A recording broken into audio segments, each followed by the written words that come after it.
following is a special presentation of Friendswood High School Mustang football and MCS Sports. And now, the voice of the Mustangs, Kurt Lowe and Josh Fritz.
penalty.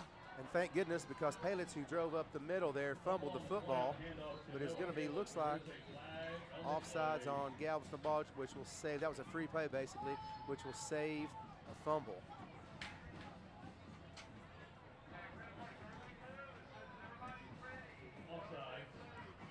Yep, it is offsides, Galveston Ball. Thank goodness for that. That saves us.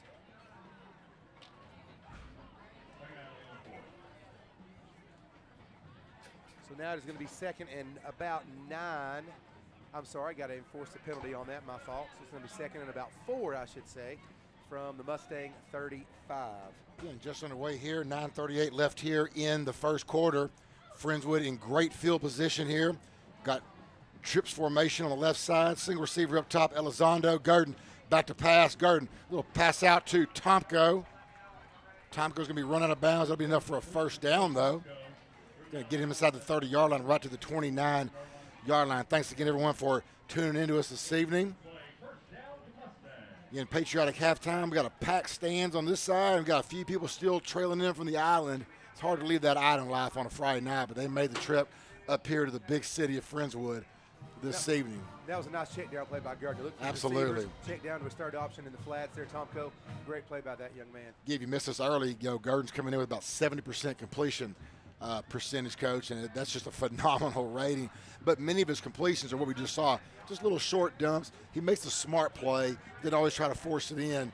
That's why he's one of the leading passers in this region, for sure. Absolutely. He just got to make sure he doesn't try to overplay the position. We mentioned it. What a great week he had last week. He was 15 to 25. Even ran in his own touchdown as well. So had a great week, spreading the ball around, getting to 7 different receivers. He's keeping all those guys happy. First and 10 for the Stangs. Ball's on their own the Tor 29-yard line. Gurdon, quick pass, caught. Dawson Johnson, nowhere to go, though. He'll be brought down. It did come out.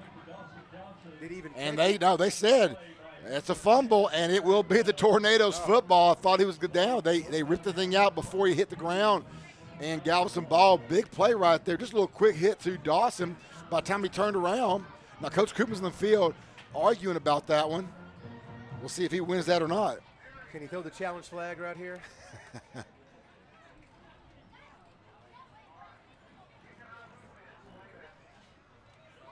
And it looks like he's going to lose that argument. You know, you and I could have put money on that one. I think so. I think so. I don't know. He didn't look that much control of that. It looks like he was barely bobbling and it got hit. I don't know.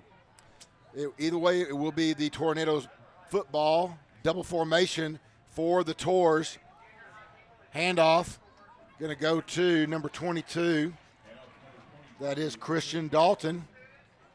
And nowhere to go. Matter of fact, he'll be brought down for a 1-yard loss on the play. Again, Ball coming in 0-1 in district, 3-1 on the season. Took a big hit last week versus the Foster Falcons, though a lot of teams this year have taken a big hit against the Foster Falcons. Yeah, great stop by there. 72, Bubba Farrell on that, getting through the offensive line there at the nose guard position. Yeah, I think they scored on 6 points last week. So, and that was late in the game, too. Yes, so it was fourth quarter, absolutely. Warner's the quarterback for Ball. Dalton offset to his right, doubles formation. Hand off to Dalton around the left side, trying to find some running room. He's going to be brought down. That is going to be hit by, let's see, who was that, number 4? That's Trey Mapp in for the tackle for a loss.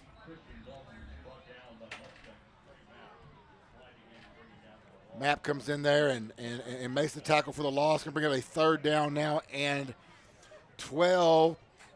While we got a quick break on the field, they tell you right now, Friendswood has their alternate jerseys tonight, one of several that they have. Coach Fritz, what would you call that? A smoky gray? I would call that a smoky gray. It's a pretty sharp look. I love it. It's absolutely. It's a little lighter than their alternate blacks they have, but they have the black helmet, the smoky gray jerseys and pants. Ball in with their white pants, white jersey, and the royal colors, the purple and gold Tornadoes. And my favorite is the American flag Mustang on the side of the helmets that Mustangs wear. That's one of my favorite helmets. Yes, it is. Doubles formation for Ball. Warner in at quarterback. Dalton offset to his left. Warner's in the pistol. Warner rolls to his left, trying to find some running room. Does. Gets back to the original line of scrimmage +3. It's going to be about 4th and 7 for the Tornadoes on their own 35. They will have to punt this ball back to the Mustangs. Friendswood should get good field position again. And again, Connor Haynes back, number 5. Standing at about his own, 45-yard line, 45-yard line, 40. Now he's back a little bit more. Hopefully get a good return. If it's a low kick, he can get a quick return out of this and give the Mustangs a chance to put one in the end zone. Look, Joseph Cianfrini coming in. I can't tell from up here, but he looks like he's about 6'4". From that, maybe longer than that. Cianfrini is going to be blocked. That kick is blocked. It's going to be picked up. Look like number 8. Elliott Spiller with the recovery of the block. I wasn't sure who got it. It might have been a Spiller-to-Spiller connection. Regardless, Friendswood. And he lost his shoe. He doesn't care. He got him a football. You trade that football for a shoe all night long. He doesn't need shoes to play. Look like he lost it after he caught it. 12-yard line. The Mustangs will start this drive. Madison, could you see on that one from your vantage point who got that block? It was just it was several guys in there. It looked like it was a Spiller-to-Spiller block, if I'm being honest, but Please be. no, that was probably the coolest thing I've seen thus far in the game. Absolutely. Now it's time to go score. Gurdon handoff. That's going to be that Tomko in there. Sorry, that's Noah Palitz in there now back at tailback, but we do have a flag, and you don't want to see that right there, but it looks like it's going to be offsides on the Tornadoes. I believe it is. Yes, sir. You know, you get about a 6-yard gain right there. Do you take the offside? We'll see Coach Koopman is going to take that and repeat that first down. The down, yes. Absolutely. Get an extra down, and you move it up anyway. So Mustangs will move a little closer to the goal line. They are in the hometown Bank of Friendswood red zone, 7:40 and counting left here in the first quarter. Ball is spotted now on the Tors 7-yard line. Payless, got another jump. Might have another offsides. Let's see. I don't see a flag. Saw some movement, but no flag that time. Looked like number 41 for Galveston Ball. Not on the roster, but he should be. They got number 3, Matthew Kovacevic in the game. Let's see if they make a little trick play here or something to the side where the big man can go up and get it with the tight end. He's set up on the O-line. He's not wide. Maybe we'll see if we're going to sneak out for a little flat route. Let's see. Second down and goal from the 9-yard line. Gurdon back to pass. He's got a man in the flats here. Gurdon, roll that in. Touchdown. Yes. Touchdown, Dawson Johnson. It doesn't get any easier for that. Cool hand Luke Gurdon shuffling around. Probably could have ran it in. What a play by Luke Gurdon. But then throws just a little bullet right to the chest of Johnson. All he could do was catch that football, and that's 6-0 for the Mustangs. Extra point to come. And there's no way that Dawson Johnson was his first read. He looked to his right or looked to his left, looked to the middle, took off running, saw Dawson flash out there. He kind of just sidearmed that, like a pitcher. Nice job right there. That was a great job by Luke Gurdon. Kick is up. Kick is good for your Mustangs. He scored here in the first quarter. 6:52 left in this first. Friendswood on top, 7-0 Madison. That play came right at you. How did it look from down there? It looked so – so Gurdon, he had 2 players open, 2 receivers open, and then all of a sudden I just couldn't see him anymore, and then y'all shouted touchdown.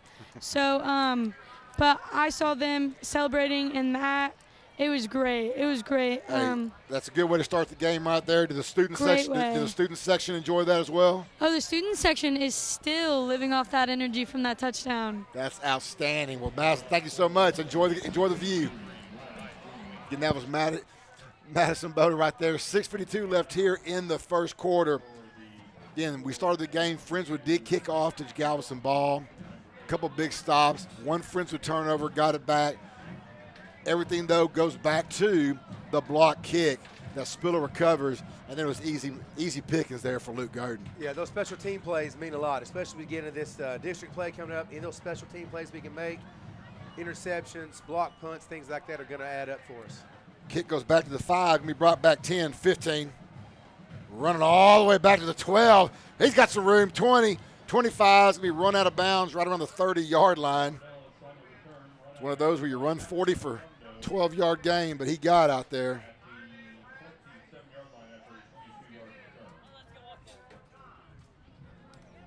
6:44 left here in the first quarter. Your Mustangs on top 7-0 versus the Tornadoes.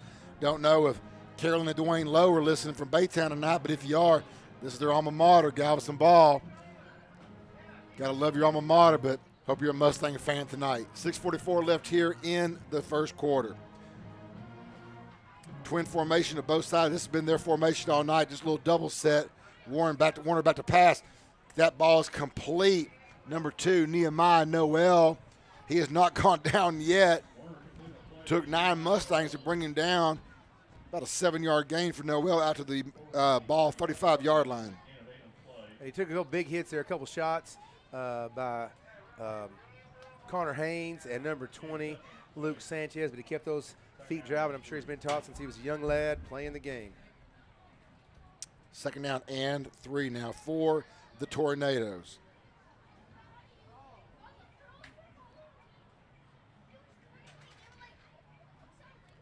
Warner back to pass. Quick out again. That's going to be Noel. Noel, look at nowhere to Haynes. go. Are you kidding me? There was a swarm of ants right there. Oh my gosh! They got him back to. Let's see where they're going to give him the.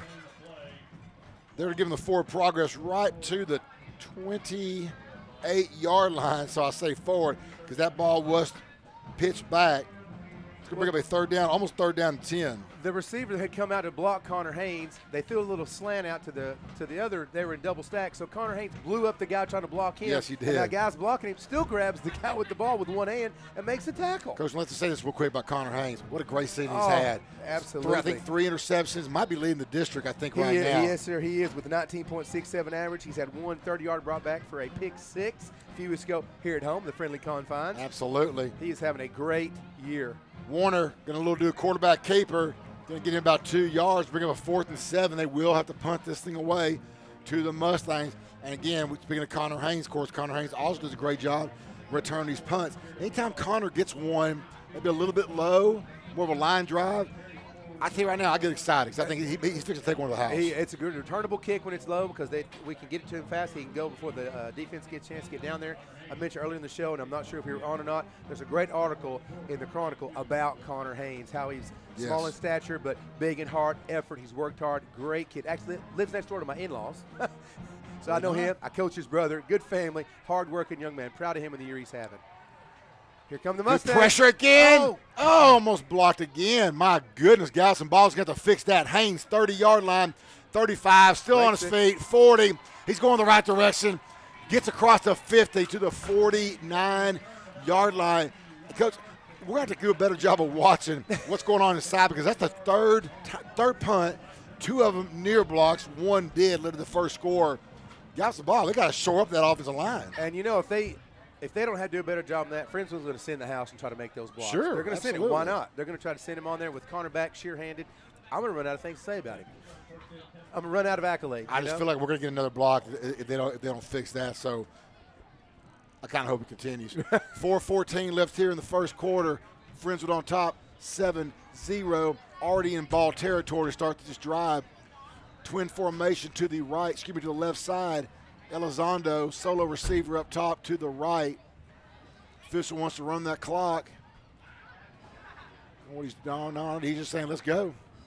Play clock's now going. We're ready to go again. Gurdon. Paylitz in the backfield. Paylitz quick out. No, that's going to go across the middle. That's going to be Kovacevic, number 3. Right. I thought we were going to look for Cole Kelly, but that's Kovacevic in for him right now. Tomko comes in for Paylitz. Both those guys are big targets, though. Yes, absolutely. Cole's 6'5", Kovacevic is 6'3". Big targets, run well, nice soft hands. They just get down there, sit in the zone, turn around, and get the shot thrown to him real fast from Gurdon. So nice job there finding a soft spot in the zone. And again, Gurdon puts it just where they need it. Absolutely. Just where they need it. Gurdon back to pass. Johnson makes a move. Can he get to him? Yeah. Caught it. Beautiful catch by Dawson Johnson. That ball had a chance to get picked. Looked like by Dalton back there. Johnson somehow keeps his hands on it. And, boy, I know he wished he could have kept his feet, but more importantly, what a great catch by that young man. That was a great catch by Dawson Johnson. 1st and 10 now inside the hometown bank of Friendswood red zone. Ball is on the 15-yard line. Friendswood knocking on that door again. Devils formation of both sides. And right here, Kirk, first down inside the 15. I'm going for the end zone right here if it's me. Sure. Johnson in the slot. Tomko with the run up the middle is going to be about 2-yard gain, maybe 3. Nice little push by the offensive line right there. Tomko just rides their backs and rolls on for a few. See who we have in at receiver right now. We've got McCabe and Johnson, Elizondo, and Kovacevic is tight end. is that Cooksey also in there? Well, no, I just don't think Kovacevic so. right Yes, sir. now. Yes, sir. Garden fakes it, looking for Elizondo up top. Ball's going to be dropped. It's a little drag route that time. Incomplete to Kovacevic. That's there in the Kovacevic flat. across Yes, the sir. middle, yeah. Yeah, a little drag route in the flats. Would have been a big gainer anyway. Now we're at 3rd and 8. 3rd and 8. Ball is on the about 13-yard line.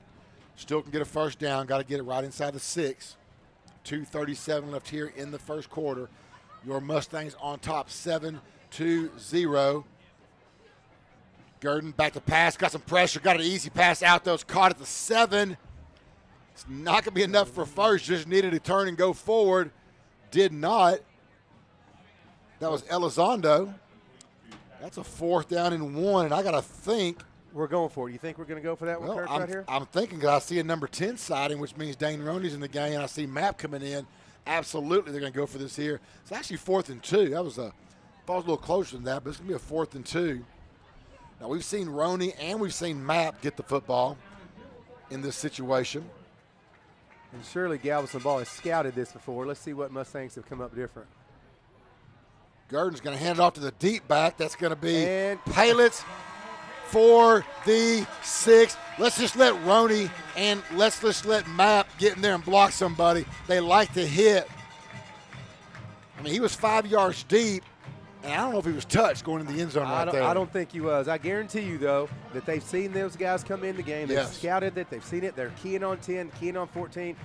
And Koopman says, let's just a little trickeration here. Let's try something different. They haven't seen. Nice little handoff out there to the outside. And you're right. He was untouched. Give him 6 Mustangs.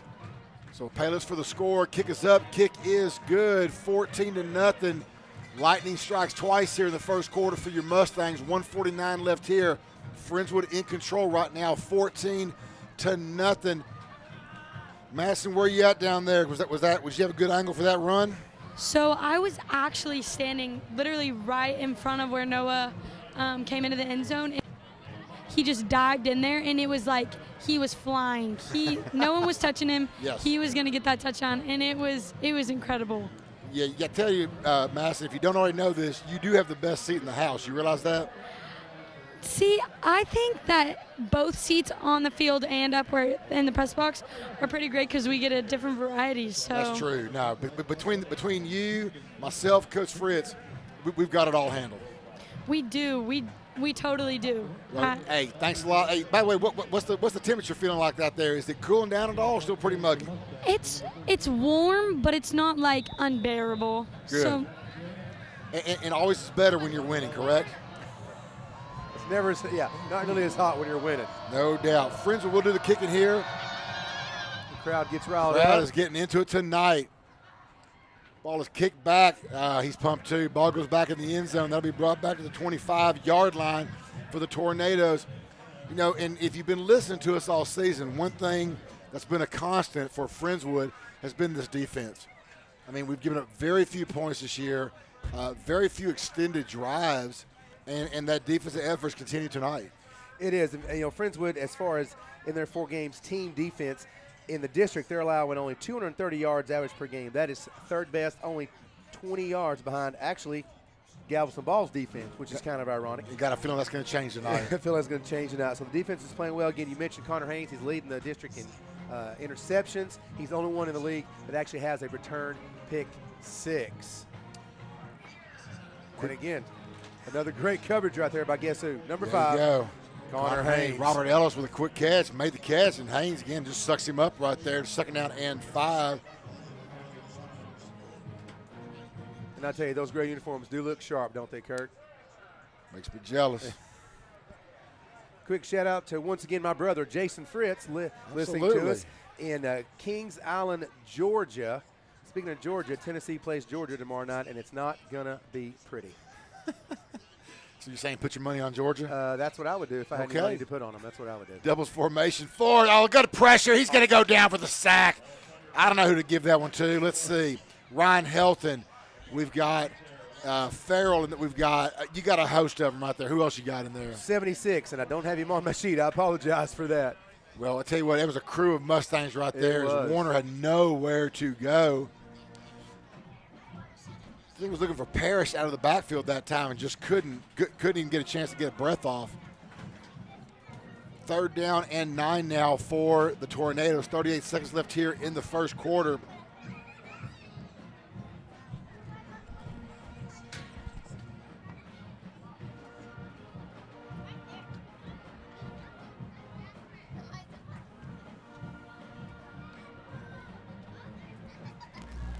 Warner back to pass. Warner is going to be taken down again. Ron Helton looked like he made the initial hit. Helton, and then maybe Reyes in as well for that secondary hit. Used to call those pile jumpers. Try to just get in there and get your name in the book, but Reyes was in the right spot. And that's going to be the last play of the first quarter. Your score, Friendswood 14, Galveston Ball 0. We'll take a quick break. Be right back here on MCS Sports. With 7 locations to serve you, including 2 in Friendswood at FM 528 and Bay Area Boulevard and on South Friendswood Drive, Hometown Bank is your community bank with hometown pride. I got something. Okay, sorry, I was recording this.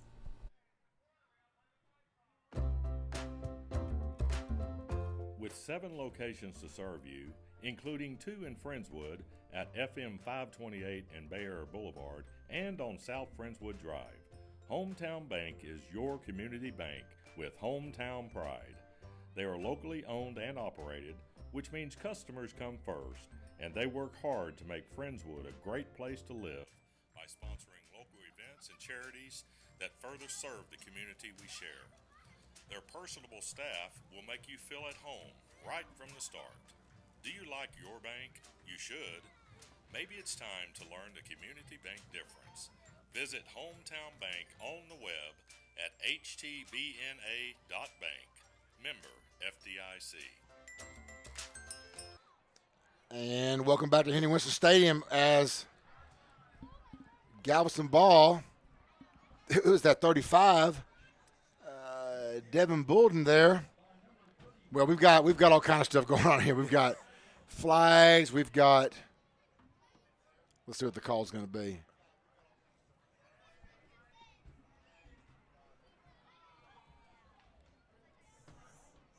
I think they're trying to sort it out. I'm not sure they know exactly what's going on. It seemed like. Well, it's going to be Friendswood's ball. They're waving off the flag.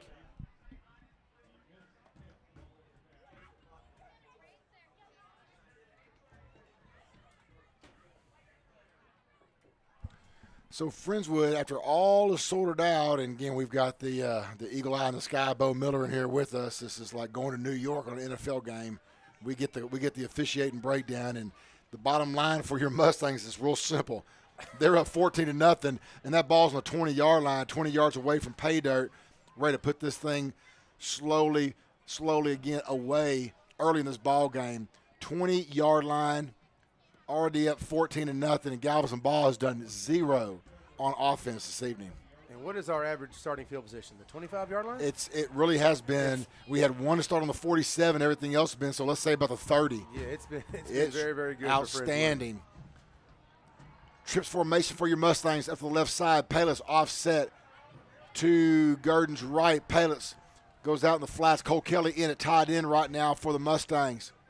Gurdon back to pass. Quick out, nice and easy. That ball's dropped a little bit low to Dawson Johnson. That's a tough catch. He's running, trying to go back, turns around, ball's a little low. It's hard to pick that up off the ground and keep your feet going at the same time. That's a tough throw to catch. 2nd and 10 now for the Mustangs. Again, ball is just at the 20-yard line of the Tornadoes. Friendswood moving left to right on your computer monitor.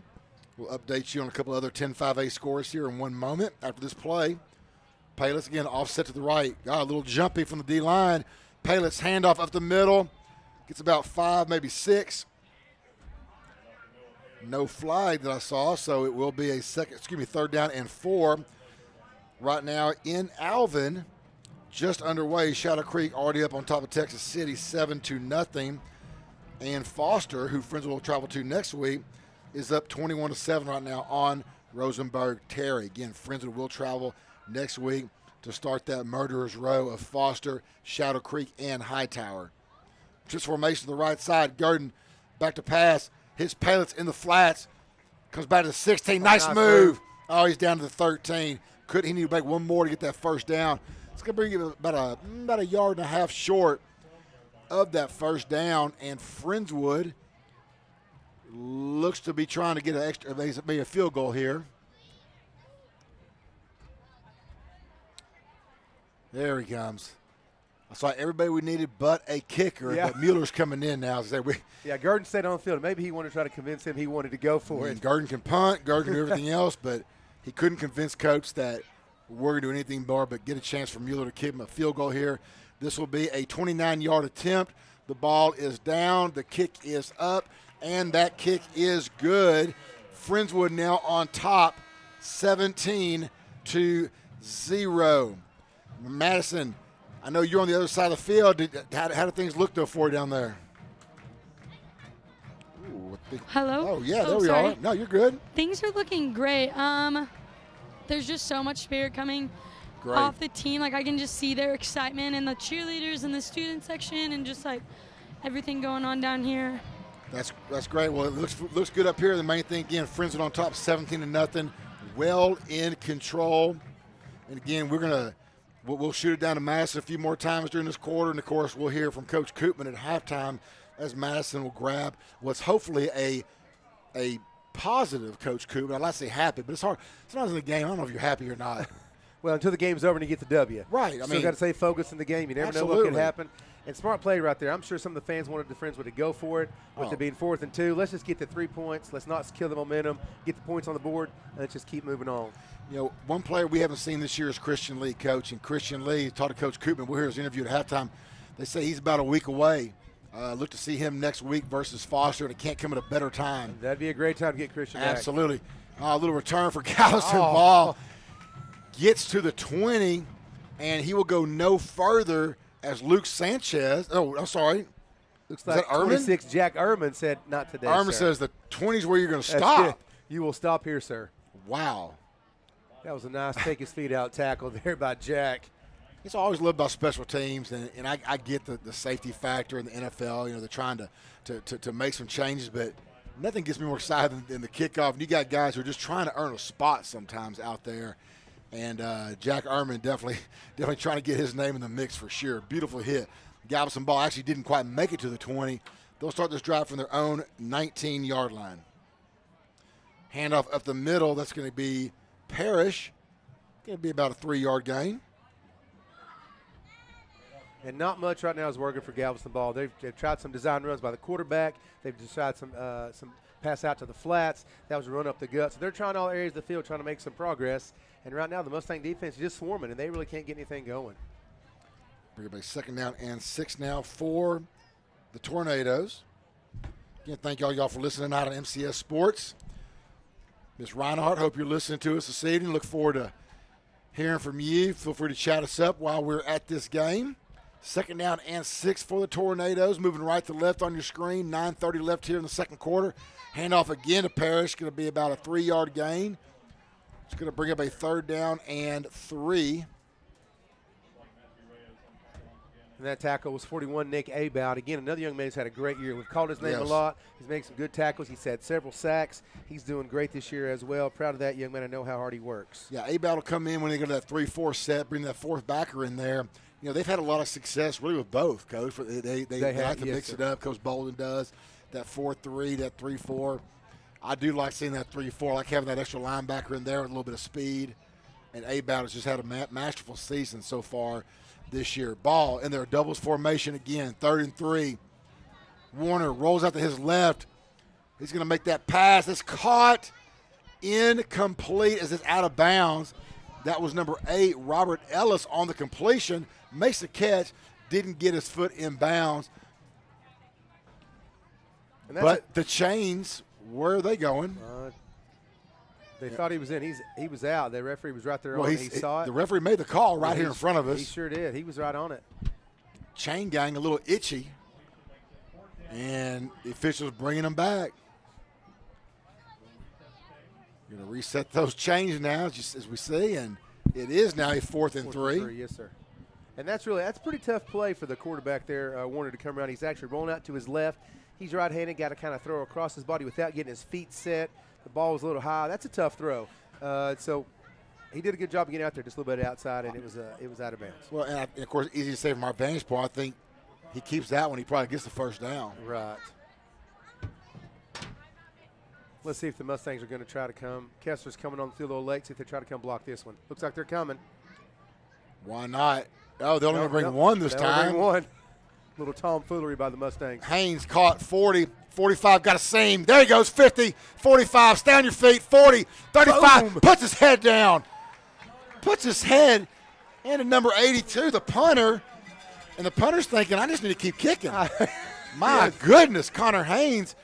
Was he 5'6", 5'7"? Looked like he's about 7 foot tall on that lick right there. Oh, my goodness. What does he weigh, 150 soaking wet? And he absolutely trained it right there. That young man had those feet going. He just put his head down and kept driving. What a big shot. Connor Haynes. Absolutely. My goodness. Gets down to the 29-yard line. And, again, great field position for your Mustangs. They're at the what? 29? 29. So we're averaging, what, 25, 30-yard line? Absolutely. Here we go again. 17-0 already. Mustangs, 8:27 left here in the first half. Again, halftime guest this evening. We expect to have Darren Scott from the girls basketball team. We'll also hear some interviews from Coach Koopman and some special guests we had in the pregame. Garden back to pass. Got plenty of time. Great block by the O-line. Finally gets it off to Cole Kelly. Cole Kelly's thrown out of bounds after he's out of bounds. Official says nothing extra. Regardless, that's going to be enough for a first down. Now you move those chains. Ball spotted at the 19-yard line just inside that hometown Banker Friendswood red zone. Great footwork by Cole Kelly. Get those feet in. He only needs one, but I think he got both of them in. He tiptoed the sidelines. Great job by that young man keeping his feet in. 1st and 10 from the 19.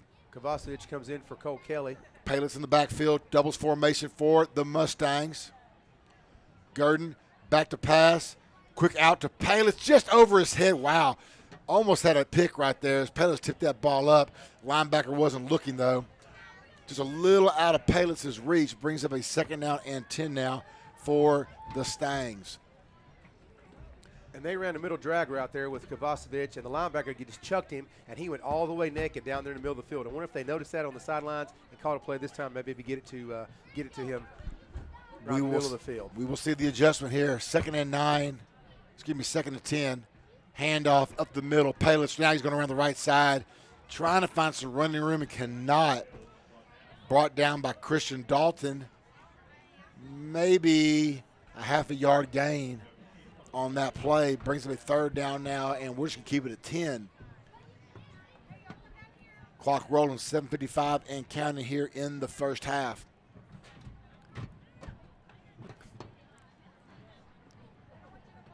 Doubles formation. Gurdon got, looks like Payless still in there. Now it's Tomko in. Gurdon, pump fake. Gurdon going up top. There is no one there. A couple of guys just kind of run into each other in that route, and they're talking about it right now. That's McCabe and Johnson. Somebody ran the wrong route, not sure who, but they're both sitting there still talking about it right there. One of them had a chance for 6. They combined together, and instead of saying it at worst would have been an interception, it does fall incomplete. So we're going to see another field goal, and this time it's going to be, well, who's in the kicking duty this time? It's not going to be Sweeney. That ball is below. It just gets it off. That ball from 35 yards out is good.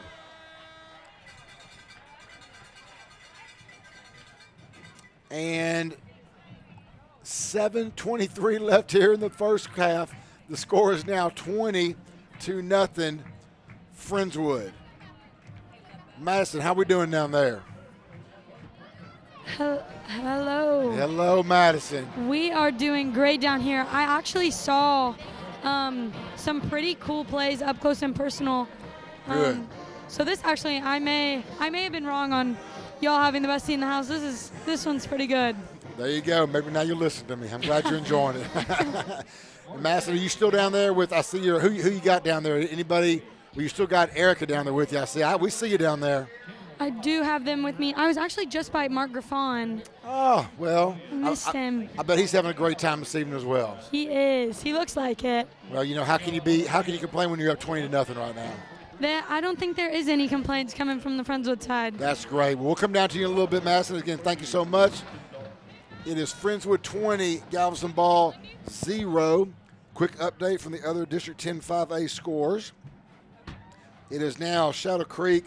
Well, if this score is right, I'm a little surprised. Shadow Creek 7-0, almost halftime. Texas City game. Really? Foster on top of Terry 28-7. And again, Hightower last night beats Angleton 23-20. The kickoff goes to the Tornadoes, and they're going to have a nice return out to the 40-yard line. Man, there's late block. And I was just going to say, that's the best thing Galveston Ball's all done tonight until the late block. And that's going to bring that one back. And that is just a frustration block on that Yes. young man's part. He's just mad. He's running down the field. We can't get good field position. He's mad. They get good field position, and he just throws a crazy block right in the back. There's no need. It didn't affect the play. Absolutely There's no not. need for him to do that at all. So instead of being around the 50-yard line, they're going to bring this one back. Should be right around the 35 to 33-yard line. We'll see. It is got to point the right direction. There you go. Personal foul versus the Tornadoes.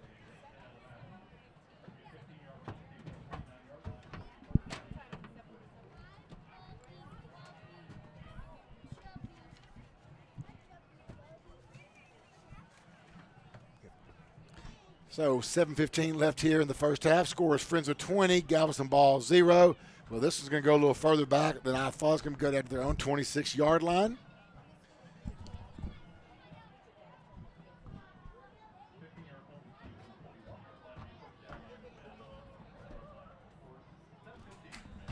Again, 7:15 left here in the first half. Galveston Ball, new formation, 2 backs in the backfield, twin receivers to the right, single receiver to the left. Going to be a quick pass out this time. Oh, that ball is dropped. That's going to be Warner, still at quarterback. Just trying to do the quick hit to the slot receiver, and nowhere as he dropped the ball. Not sure he was going to go very far anyway on that one. Just trying to clear some guys, get some open space going, and right now they're just futile against this Friendswood defense. And they keep throwing it to Connor Haynes' side. Yes. I would try to find where number 5 is not. You would think. Like the old game of softball or baseball, hit him where they ain't. I would try to find out where 5 isn't and go somewhere else against that side. He's had such a great year. We keep talking about it. But this defense character, they're only allowing 7.3 points a game. Oh, yeah, there's just not many holes out there at all. There are not. Warner, hands off. Dalton up the middle. And again, no holes. You got a swarm of Mustangs. See Ryan Helton getting up there. Let's see who else we got. We got Roney in there, of course. The safeties are already in there. I mean, it's just a crowd. It's just every time you got 4 or 5 Mustangs. It looks like I've got 52 Peyton Lunsford in the game at linebacker, so getting some reps in there. It is just no go for Galveston Ball. 3rd and 9 for the Tornadoes. Ball is on their own 27-yard line. Got Spiller, Reyes, and Farrell in at nose guard right now. Again, the linebacking crew, except for Lunsford, is your usual crew.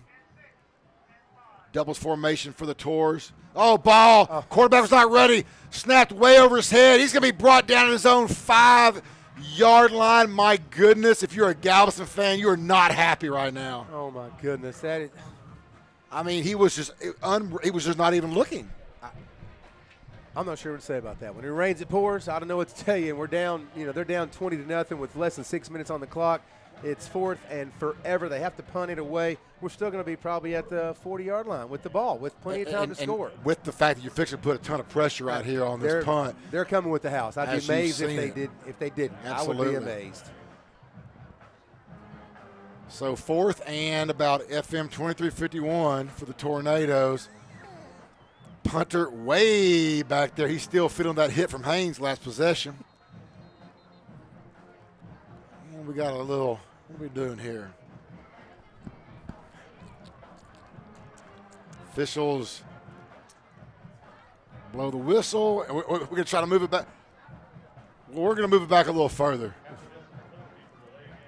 Just a delay of game. There's the penalty. Well, like you said, when it rains, it pours. And we got a gully washer right here if you're a Tornado fan. My goodness. And, yeah, you got to think they're going to bring the house right here. Tors protected. Here they come. It's just off. It's going to be caught by Haynes at the 30. He does not fair catch it. He wants more. 25. He's going to be brought down this time. Little wrestling move right there.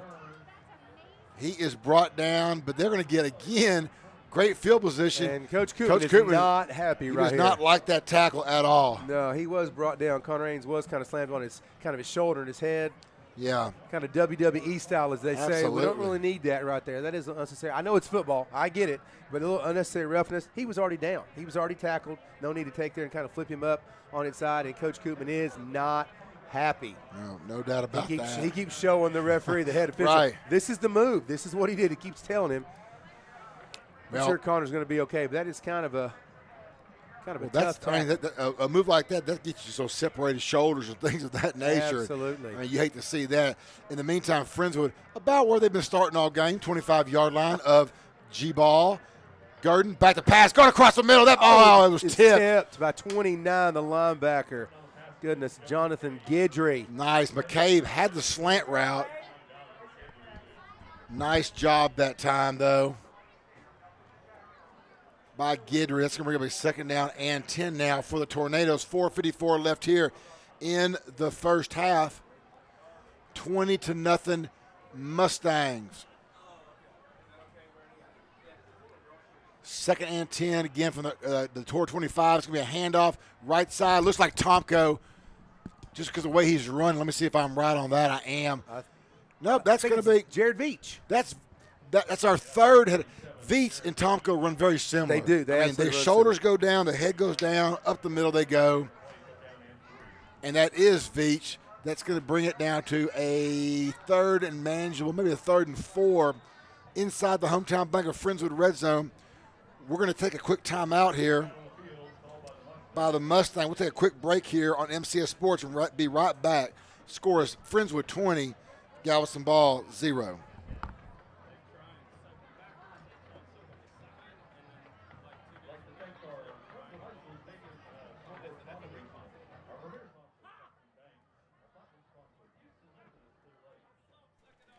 And welcome back to Winston. We're just going to take a break here a little bit later. If you heard, you got a little preview of some of our halftime activities. We're going to have an interview by Coach Koopman, and we'll also have we'll hear from Madison Bodie and some of her interviews from earlier tonight. And a quick shout out for Tony Ford, who is listening to the network. Thank you, Tony, for chatting us up. Go Mustangs is correct with a 20-0 lead with 4:24 in the second quarter. Thank you very much. We appreciate you listening. Absolutely. And because I'm going to say your brother might have the farthest distance tonight. He might have that every week, though. I don't know. He kind of cheats. He's a long-haul truck driver. He's been all over the country, and it's kind of not fair to use him as the standard of listening distance, right? I get it. Gurdon, back to pass, 3rd and short. That ball's caught, 1st down. See who that was right inside Kovacevic. It's Kovacevic. Just plants his foot about 5 yards deep, needed 3, went 5. Perfect. That's just what we call a sit-down route. He Yep. finds a 1st down marker, goes down and sits down in the middle of the defense. Gurdon fires it in there, and he knows he's going to get hit, catch the ball, go down. Great job by that young man trying to find some space. Going to give his 1st down for the Mustangs. 1st down and 10 now for the Mustangs. Ball is inside the red zone on the 13-yard line, and there's nowhere to go that time for Veach. Nothing he could do. By the time he got that handoff, he was swallowed up. That's about a 3-yard loss for the Mustangs. Which is the first time really that the D-line of G-Ball has been able to get back in the backfield for the Mustangs. The offensive line has done a great job all night blocking. So good job for those young men there as we go 3:30 and counting in the second quarter. Looks like Palitz is back in there, Kirk. Again, they've got 3 they use, Palitz, Tomko, and Veach. Gurdon to Palitz. Oh, 20, what a screen. 15, got some blockers, 10, What a 5, get in the screen. house, Oh, my- touchdown for your Mustangs. Great blocking from the line, great blocking from the receivers, great run from Palitz. Great play call by the coaches, too, right there, Absolutely. Kirk. What a screen. Set that up perfectly. I don't think G-Ball had any idea they're coming with that. That was a great, great play. Madison, you down there in the end zone, is that correct? I am down here in the end zone. Madison, I tell you what, that was exciting right there. Palitz just goes in almost untouched again, does he not? There was no one. It looked like there was no one around him, but there may have been, and he just juked out all those people. But I mean, it was very clean. I thought really, yeah. that was a great. It really was, and great blocking from his teammates as well. So Friendswood now goes up 27-0. 3:13 left here in the first half. All Friendswood. Again, next week we will be on the road heading to Richmond, where we will see Friendswood taking on the probably undefeated Foster Falcons next week. If things stay the way they are here, it'll be a 2-0 versus a 2-0. And I hate to bring this up, but I'm going to anyway, because we were in the same position last year. 5-0, 2-0 in district. So was Foster. A great game. Friendswood comes up short. I know Coach Cooper is going to use some of that this week. Kind of reminds players every play is huge. Every play is huge. Every game is huge, and you can't look too far ahead. Sure. It's going to be a tough job for those coaches and make sure these guys are mentally prepared. We talked about it last week as we're just kind of overtaking the game for us to be mentally prepared to continually play hard each and every week, no matter what the score is, Right. whether we're up by a lot or trying to come back. So it's going to be tough on the players to keep that mindset, but the mindset's very important for us as we go forward. Absolutely. Kick goes back to the thought we had a knee at the half-yard line. At the 1 foot line. What? I think he put his knee down. He didn't mean to, but he did. He is going to be at they are going to spot it at the – we're going to be generous and give him the 1. What, the 1 foot or the 1 yard? Goodness gracious. Wow, I tell you what, and again, the rain continues for the Tornadoes, Coach. I just Well, and speaking – okay, so we talk about Foster. Foster's on top of Terry right now, 35-7. In the shocker of the night, and I know they're winning, but Shadow Creek, it's halftime. They were up 7-0 on Texas City. 7-0. Shadow Creek coming in at number 2 in the state right now. Texas City, who we saw last week, you know, they had some opportunities last week, but Friendswood never let them get off the mat. To be down 7 at halftime, that's huge for the Stingarees. What's not huge for Galveston Ball right now is the fact that Warner's 5 yards deep in the end zone with this defense breathing out his neck. Warner, he's got some room. 5, 10, 15-yard line. That's a first down. He just tucks it and goes.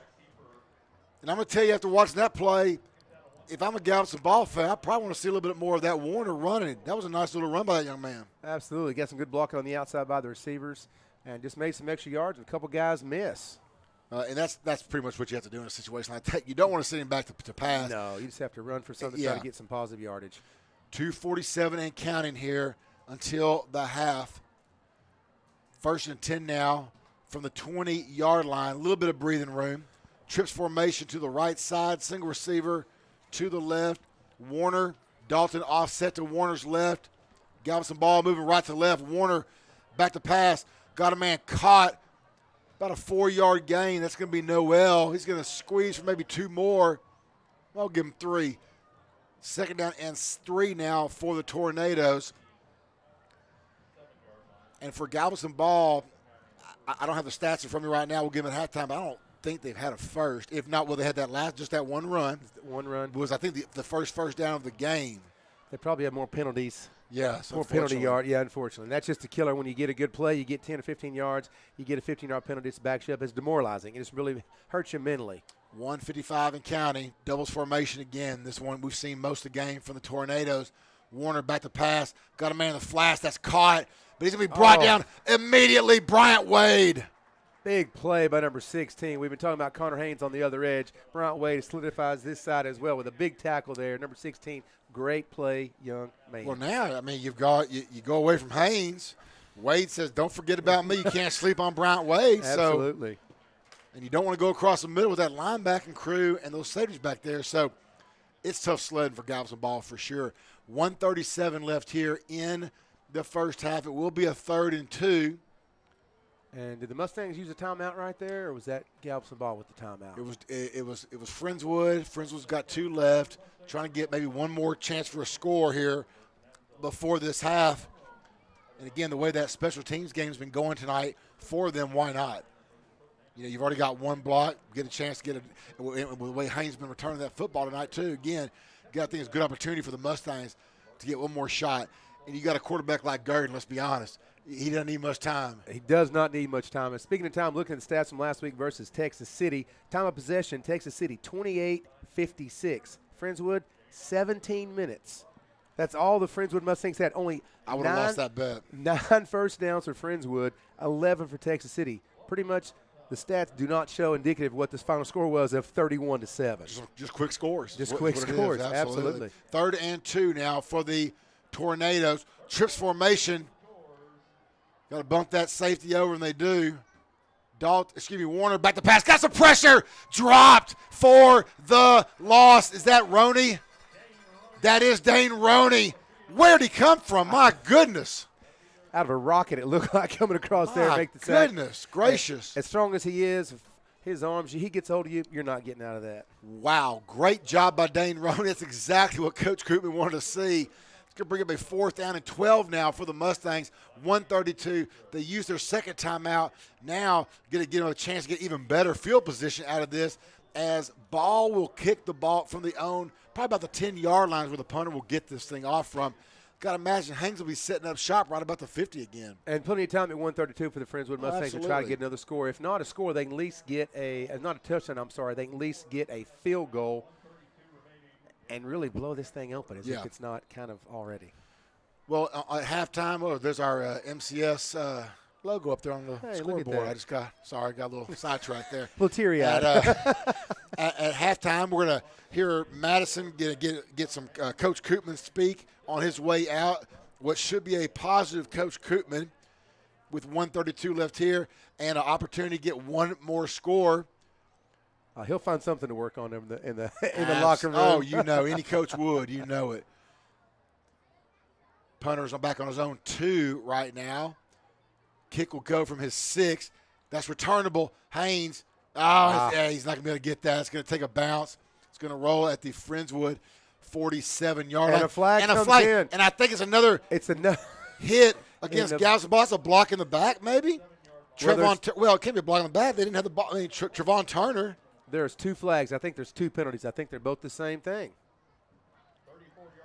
So Friendswood getting ready to get their worst field position of the game, their own 47. Personal unsportsmanlike conduct against Galveston Ball. Again, a unsportsmanlike.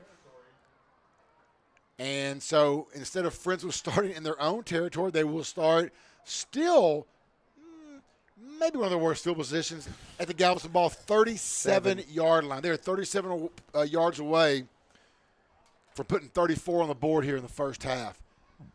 And now Gurge is over there licking his chops right now. Actually, this would be a great time, too, to work on your 2-minute offense, right? I know we got the lead, but there's going to be a time we might need a quick score in under 2 minutes, going into a half, end of a quarter, something like that. It's a great time to get out there, try that offense, and try it out. Doubles formation, stack. Gurdon rolls out from one defender, looking up top, just throws that one way out of bounds.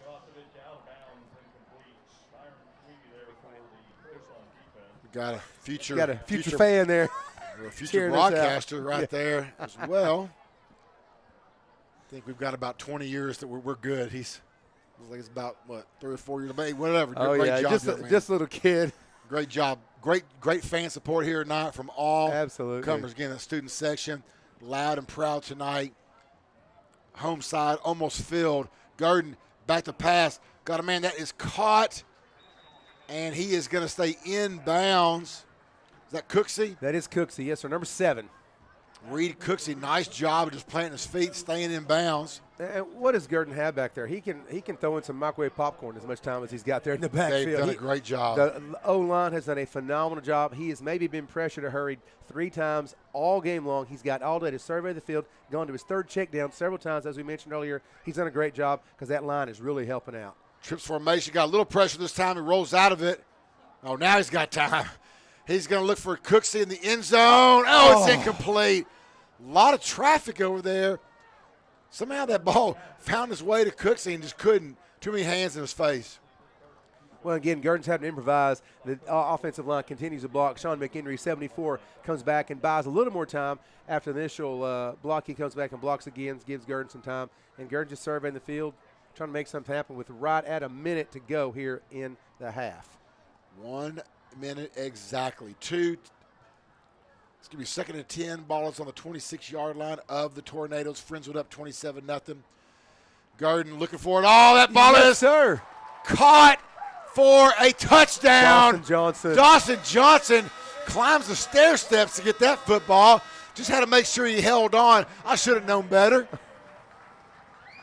Dawson Johnson for the 6. Great grab. Friendswood 33. Galveston Ball, nothing. Just like Coach Shore taught him. Oh, absolutely. Great job by that young man. Dawson's had a great year, too. We mentioned the defense. We talk about them all the time. Dawson's had a great year. Is that 3 or 4 touchdowns for him this year? We're going to update our stats. I will. Boy, that was one of his better ones. He really climbed it. He did. That ball is up and good on the extra point. It is now Friendswood 34, Galveston Ball 0. 53 seconds left here in the first half. And again, 53 seconds away. We'll hear from Coach Koopman as Madison will corral him hopefully on his way out to the locker room. Then we hope to have we'll have a few interviews at halftime. We'll hear from Coach Darren Scott, I believe, about the state of the girls basketball program, something Coach Frizz you know a little bit about, as if it wasn't for you and your program, Coach Scott would – I don't know. He would have nothing. I mean, you guys get him prepared. All he does is roll the ball out. Is that right? No, I wouldn't go that far. Okay, I wouldn't go that far. Okay. We just try to get as many kids, girls especially, down there at the junior high involved in the basketball program. Keep them playing as long as we can. Get them up to high school and let those guys have them for 4 years and work with them. We're down there and teach them a lot of stuff. Really, how to play school ball, and that's different than rec league. Different than when your parents are coaching it, because I've done all that too. But school ball has a few more things we try to teach the girls, and then give them to Coach Scott. He does a great job with them. No doubt about that. This kick goes to the 7. They do not kneel it this time. Comes out to the 20. We got a flag on the field. And another flag. We're just, some little tomfoolery going on at the bottom of that. I don't know if any officials have any flags left. They were littering for a second. Let's shake this one out, see what's going to take place. Little chop block against the Tornadoes. And it'll be a first down ball from wherever they decide to march this one back to. So ball, again, I want to find the stat. We'll have to get this, of the starting field position for both teams. It's going to be at the same spot on the field. I mean, I'm going to find that out from Coach Moore as he does the stats for us every week. We're happy to have him, a new addition to Friendswood, by the way, doing baseball and football, but baseball and basketball, but he's also a big help doing the stats each and every Friday night for us. Thank you, Coach Moore, for doing that. But I'm going to find out. 1st and 10 from their own 11-yard line, 45 seconds left. For Galveston, you just need to go back and regroup. Handoff, Dalton, left side, nowheres to run. He is brought down, let's see. Looks like Peyton Lunsford in on that tackle. They're going to say a little over a yard, maybe. Well, no, that's just the down box says a yard, but the ball says right where you left me. And with 17 seconds to go, I'm letting this clock just run down. The game clock and there's 2 seconds difference between the game clock and the 40-second play clock. I'm letting this thing run down and lick my wounds and go in at halftime and regroup. And that will do it. So your halftime score is Friendswood 34, Galveston Ball 0, all Mustangs. And Madison, we're going to go down to you. Hopefully you can get Coach Koopman. I think hopefully a positive Coach Koopman for this first half. Hey, y'all. Oh, yeah. Waiting for Coach Koopman to come in. He is coming. I'm glad you didn't get run over by those players. Those players seem pretty happy, correct? They are in high spirits down here. And absolutely they should be. 34-0 in a district ball game. You already 1-0. Now you're well on your way. But I promise you this, Coach Koopman said he's going to say, I got a whole other half of football to play. Well, let's hear it. Here he comes. You bet, Master. Looking forward to it. Thank you. Hey, Coach Koopman, great first half. How are we feeling going into this next half? Feeling pretty doggone good, up 34-0. Boy, our defense is playing awesome, and then our offense is taking advantage of what they're giving us. So we're really excited right now. That's so good to hear. What are you going to tell those boys in the locker room to keep them fired up for this next half? We're going to keep on playing. We play every snap hard, and that's what we plan on doing. Awesome. Thank you so much. All right, y'all heard it here first. Master, great job. We'll see you in a little bit. We're going to take a quick break here on MCS Sports. Score is Friendswood 34, Galveston Ball 0.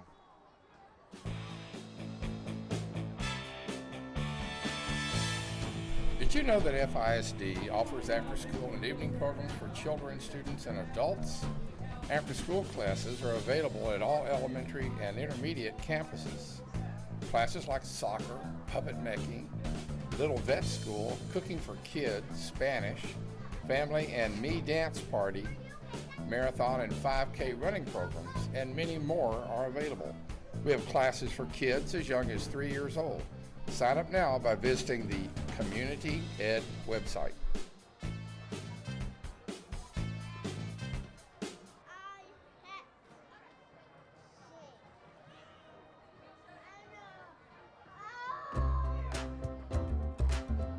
With 7 locations to serve you, including 2 in Friendswood at FM 528 and Bay Area Boulevard and on South Friendswood Drive, Hometown Bank is your community bank with hometown pride.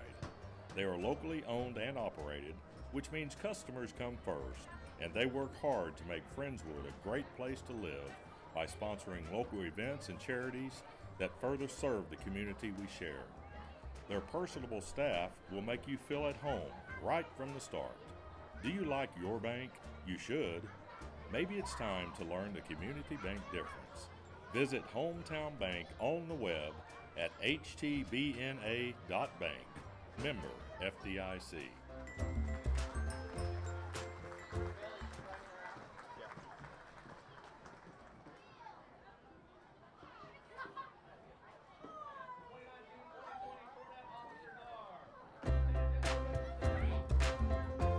Now, the power to protect your Hometown Bank debit cards is in your hands. Left the store without your card? Just lock it until you get it back. Shopping around the neighborhood? Set the debit card to work only where you are. Providing a debit card to your college-bound child? Receive alerts and monitor their spending. It's simple and easy, and you're in charge. Hometown Bank prides itself on bringing your hometown banking with the best technology has to offer. Consider it the best of both worlds, merging personal service with unparalleled convenience. From internet banking to personal banking, we keep our traditions alive while looking to the future.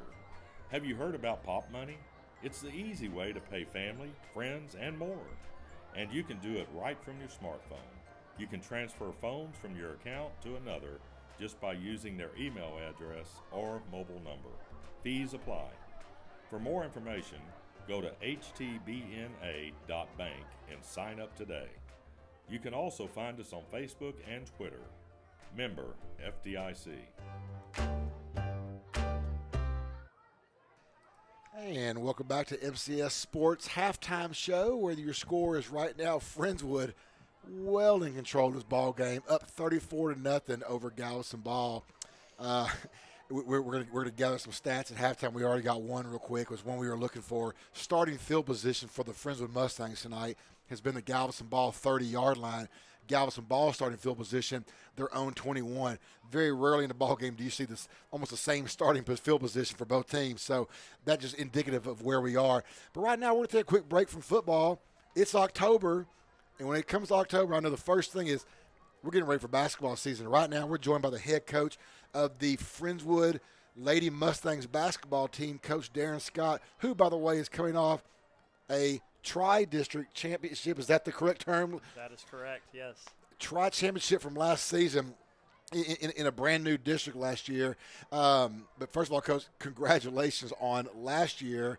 I know you've kind of put that behind you now, moving on, but let's be honest, that was a great season. That was a great season, and, appreciate you having us on, and, just to reflect a little bit, yeah, that was a Tri-Championship, and, we felt like the girls last year, those that, have kind of moved on, kind of laid a good foundation for us, and we're looking to build on that.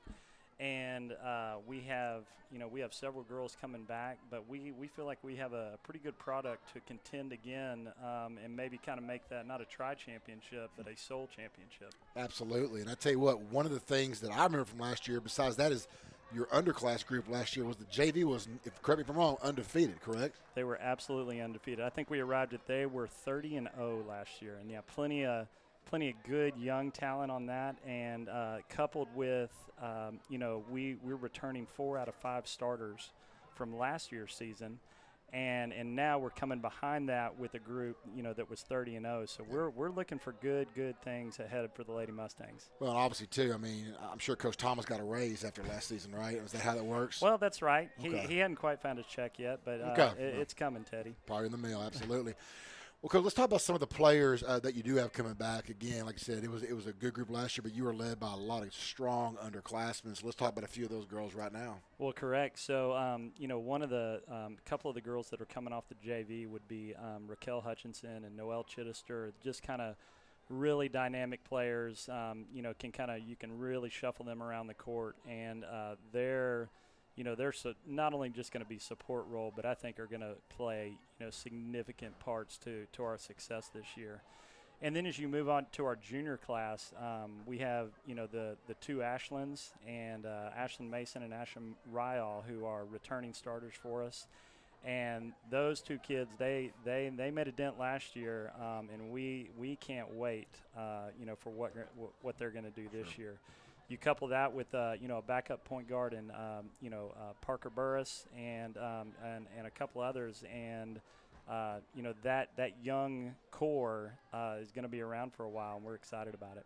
Absolutely, and it's got the good thing for you, of course. Again, you've got a strong core moving up. The tough thing is you've got a lot of good underclassmen that just can't quite crack the varsity roster right now too. Well, it's tough, and on one hand it makes the competition fierce, but I can tell you one thing, what it does help is it makes our practice time really intense. Sure. And it's competitive, and those younger girls, they know that those spots are up for grabs, and they want one, and Sure. So they're going to push our varsity to their limits, and when they do that, it's a domino effect for the entire program. Absolutely. Now, you guys already been playing a little this fall? We played this fall. We've been over at Westbury High playing the likes of Willow Ridge and Lamar and, a couple other teams out that way, just to get a different style of ball for us. And we're making great strides. It's been fun to watch the girls. We've been putting in some new things, and so it's fun to see them kind of catch on to those things. Sure. A little earlier, even before we get to our start date of October 23rd.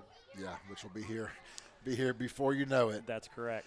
Now, same tournament schedule as last year? Same tournament schedule, and so our home opener will actually be November 11th against Dobie, and that'll be right here in the girls' gym here on campus.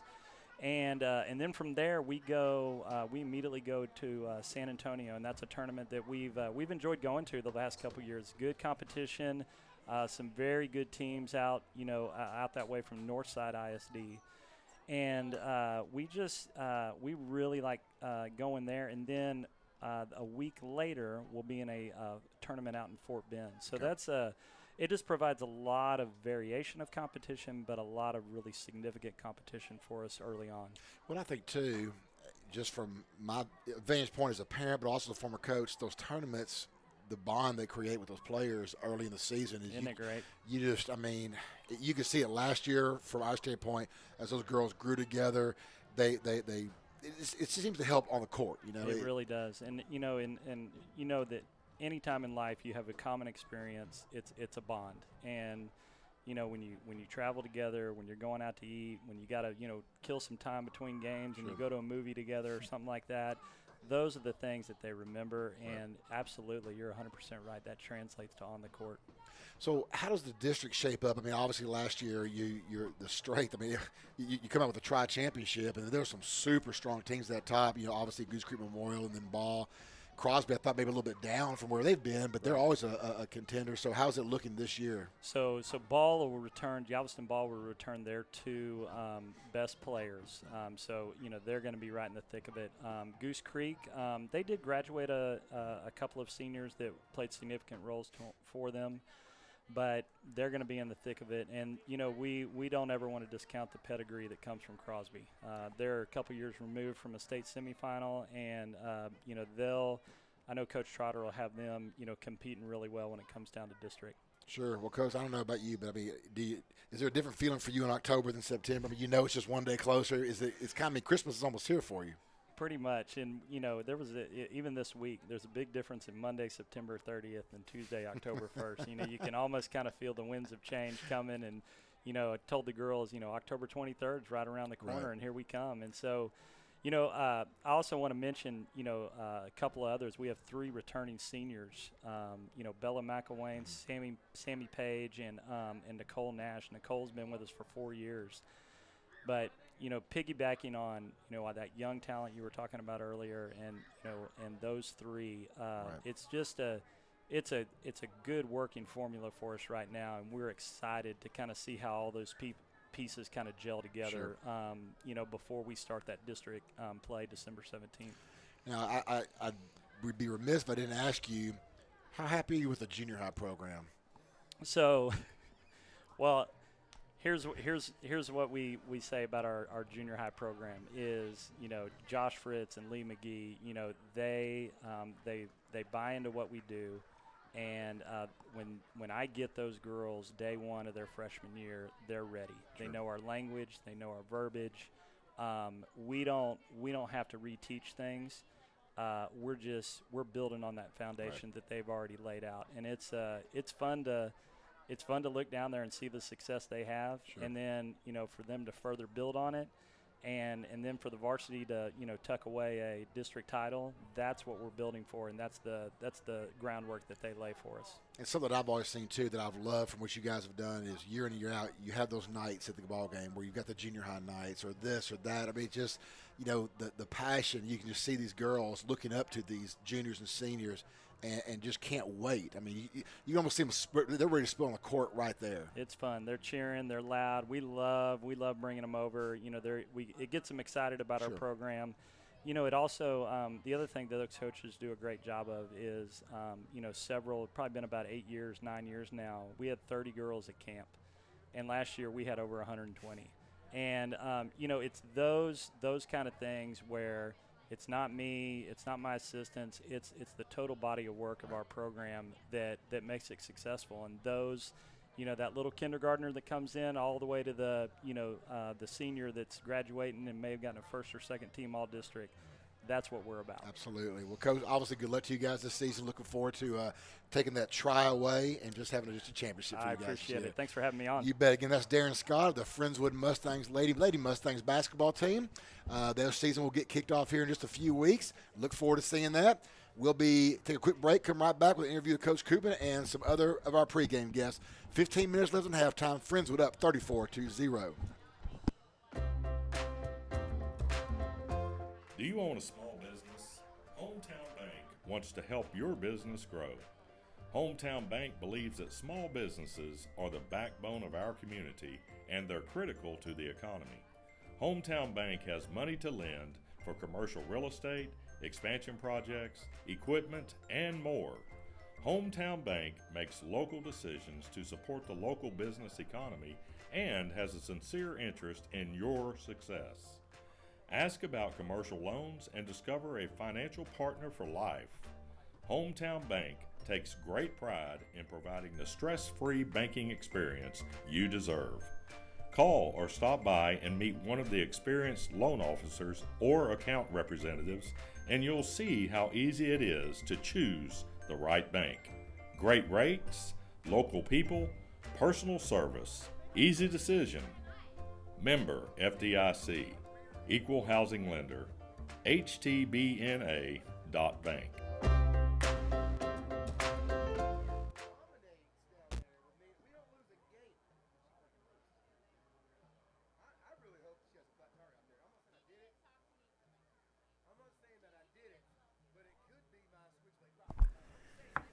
And welcome back to the pregame show. Right now, we're joined by the head coach of the Friendswood Mustangs, Coach Robert Koopman. Coach, first of all, let's congratulations. Obviously, 4-0. More importantly, 1-0 right now in district. Yeah, that's the big important part. 1-0. You can't, you've got to notch district wins, and so being 1-0 was an important part on us. And we've talked about 2-0 is our next step. Sure, no, absolutely, and everything, of course, went on that week prior, and for that Tech City game, then to go on the road. I guess any wins big, obviously in district. You can get those road wins though, especially get those guys huge. Tech City, I know they're struggling a little bit, but they've been hard on us.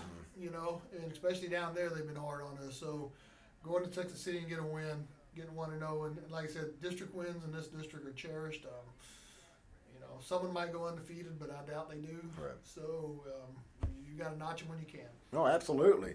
Now, this week you guys have Galveston Ball coming in. Galveston Ball, record-wise comes in at 3-1, but it's hard to tell with non-district games. Coming in at 0-1, took a pretty big loss to Foster.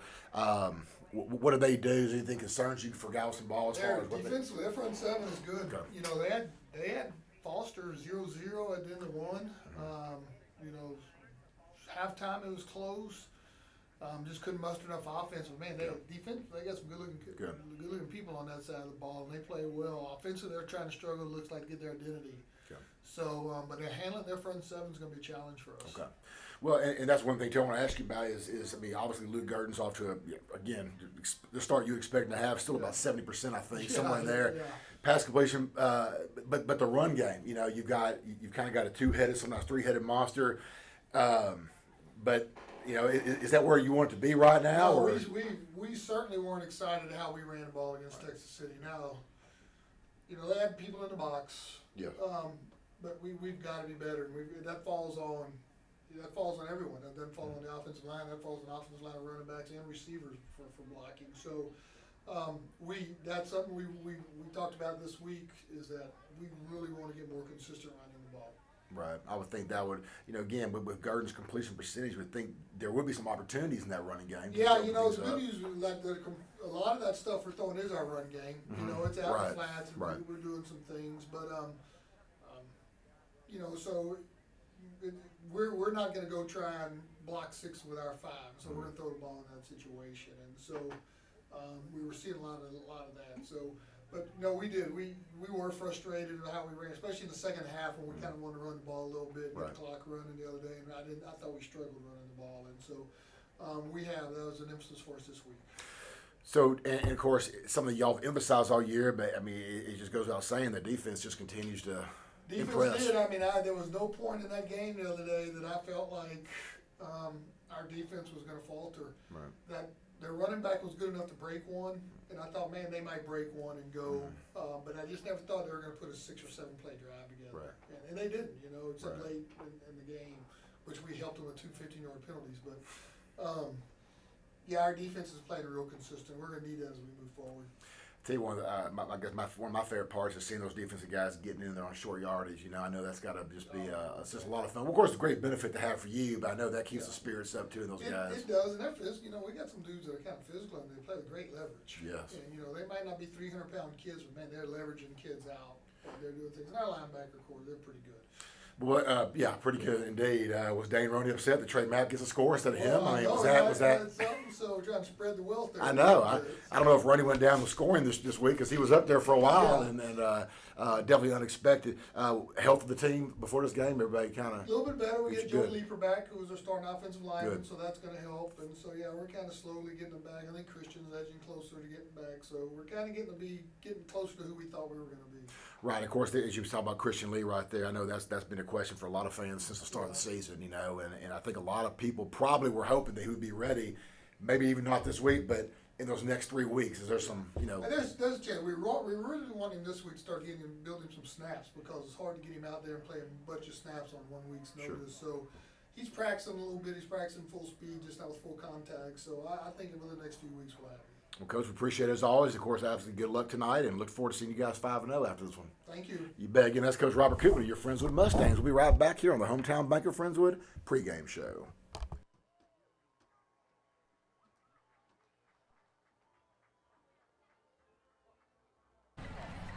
Hey, Coach Bolden. So after coming in from this big win last week, how's your defense been feeling about coming into this game? I think they're making sure that they don't get overhyped, and they want to make sure they come in and do the things that they're coached to do, and just make plays like they've been doing. Don't do anything extra. Count on their teammates, and they're going to continue to do those things. Thank you so much. All right. That was awesome. It was about 30 seconds right.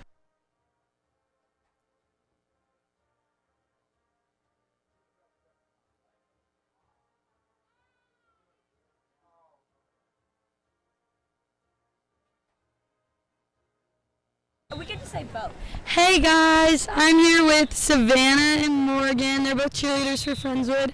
And I just wanted to ask, what's y'all's favorite part about patriotic games?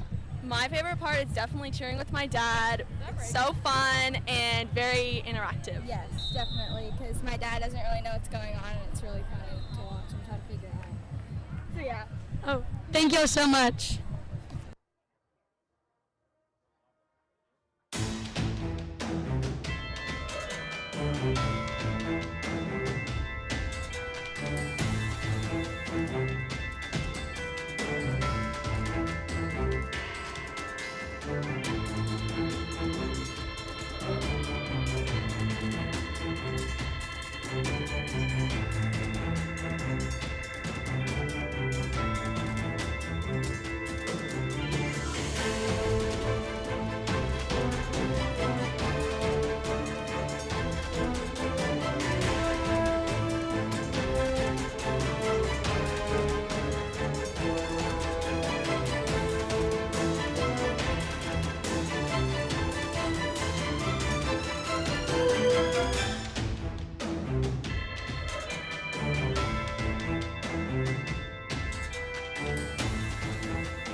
Hey Luke, I just wanted to say congratulations on last week's big win. So how are you preparing for this week? You know, coming up against this Galveston defense. What have you just been working on this week? We've been working on, every day at practice, just hitting those quick plays and finding the weaknesses of the defense, watching video, all that good stuff, and yeah, so I think we're ready for tonight. That's great to hear. Thanks so much, Luke. Thank you.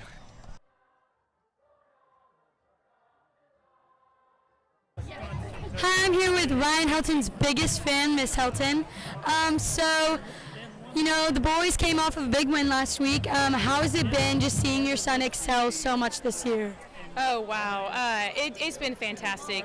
Seeing all the boys excel. I mean, we're talking from offense to defense, that every one of them out there just put it all on the field every single game. They're playing what they love. They're blessed to have this opportunity to play, and every one of them go out there every single game and give it 100%. Like I said, I think this year the offense and defense, there's not a separation. They're a team. They gel as a team. So when you see them go out there, it's hard to determine, okay, is it offense or defense? It's a team, and that is great to see. So really blessed to be able to come and be his biggest fan, and I get the front row seat, which, hey, I think I get the biggest gift of all, so I'm loving it, loving it. That's so good to hear. Just another question for you, like coming into this game, like how has it been like seeing Ryan like maybe like come home from practice, like how has he been feeling? Like do you have any insight on that? Oh yeah, absolutely. So it's great. Every night, we sit down at the dinner table, and it's so great because he sits there and he talks about the practice. He talks about how someone lit it up, or you couldn't believe the plays that they're learning, and you just see the excitement in his eyes, week to week to week. You started the 2-a-days in the summer, and it's grueling. It's so hot, but then you're seeing as they progress from the scrimmages to the non-district games to the district games, and just the light in his eyes tells you so much on how much they've grown, even this senior year as a team. And when they come home and talk about how much impact the coaches have and what it means to them and how they've grown even with the change in coaching this year, and how much they just admire what the coaches do. And I think that just speaks volume for what our Mustangs bring to the table every game and every week. So as a parent, as a mom, I absolutely love it. And if we don't get to eat dinner because he had a team dinner, then we eat dessert at that table, because I always look forward to hearing how the practice went and what they're looking forward to tonight. So it's always great to get a sneak peek of what's going to happen. Well, thank you so much. It was great talking to you. Absolutely, and I just want to say, hey, go Mustangs. We love being here, your biggest fans, and I look forward to what the rest of this district has to offer for us, and I'm looking forward to the playoffs this year. Thank you so much. All right, thank you. Thank you. Oh. See, he told you. Okay.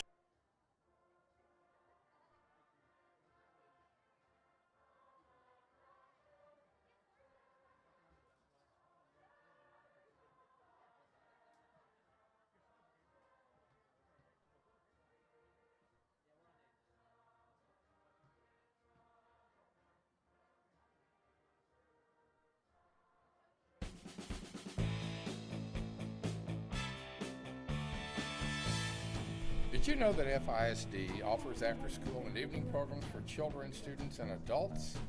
After-school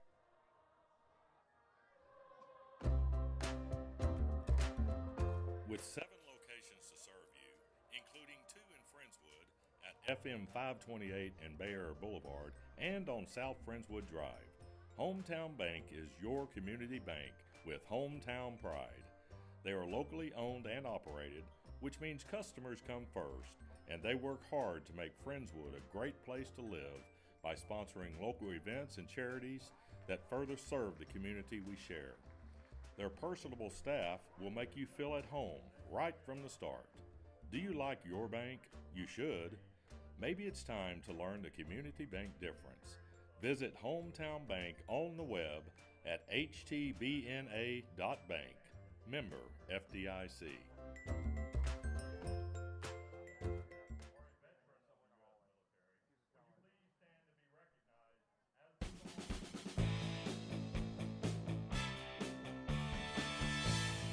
Did you know that FISD offers after-school and evening programs for children, students, and adults?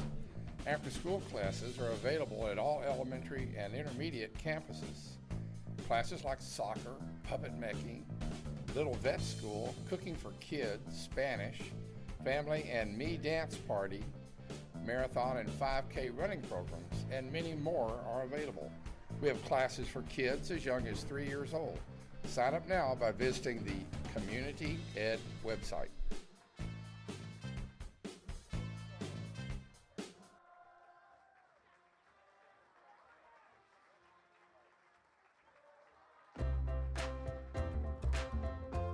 Have you been dreaming of a home renovation? Are you looking to purchase a home? Is it time to refinance? With money to loan and the will to help, the best place to borrow is right at home. At Hometown Bank, dreams are built one family at a time. Stop in to see one of their experienced loan officers today. Hometown Bank is your local bank with deep roots in our community. With big league resources and services, that strength is used for local families and businesses. Come see how being local makes a big difference in banking at Hometown Bank. Visit Facebook, Twitter, or htbna.bank for more information. Member FDIC, Equal Housing Lender.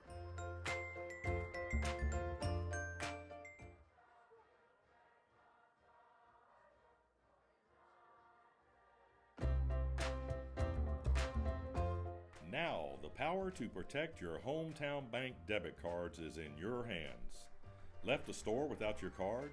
Just lock it until you get it back. Shopping around the neighborhood? Set the debit card to work only where you are. Providing a debit card to your college-bound child? Receive alerts and monitor their spending. It's simple and easy, and you're in charge. Hometown Bank prides itself on bringing your hometown banking with the best technology has to offer. Consider it the best of both worlds, merging personal service with unparalleled convenience. From internet banking to personal banking, we keep our traditions alive while looking to the future. Have you heard about Pop Money? It's the easy way to pay family, friends, and more. And you can do it right from your smartphone. You can transfer phones from your account to another just by using their email address or mobile number. Fees apply. For more information, go to htbna.bank and sign up today. You can also find us on Facebook and Twitter. Member FDIC.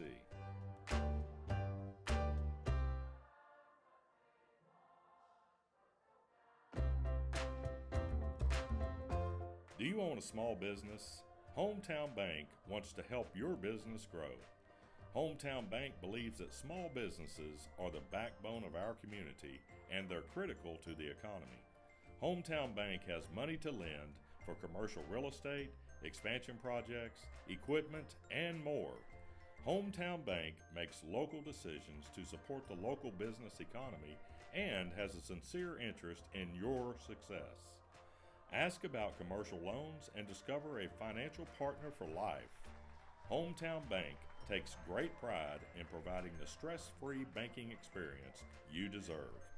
Call or stop by and meet one of the experienced loan officers or account representatives, and you'll see how easy it is to choose the right bank. Great rates, local people, personal service, easy decision. Member FDIC, Equal Housing Lender, htbna.bank.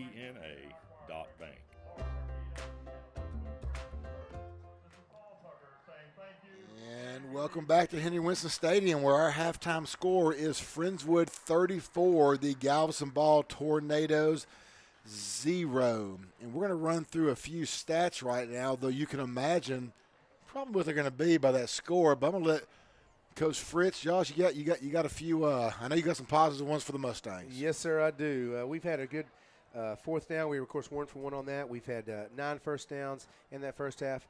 Gurdon has 129 yards this first half, averaging at 10.8 yards per throw. Again, 60%. We mentioned him earlier in the season. He's averaging about 70%. So right. He is at 60% throwing for today's game. We mentioned some of the earlier broadcasts, time of possession. We've only had the ball 9 minutes and 24 seconds. Galveston Ball's had it 14:35, and yet we're able to go off and have a quick score, not having to use a lot of clock, get a big lead just like last week, and score quick. That's going to help us down the line, I think, as we go on down into our gauntlet of district. Field goals 2 for 2. Those special team plays are going to be important as the Mustangs come back on the field. So those are going to be important stats. And Gurdon, last week we mentioned he hit 7 different receivers.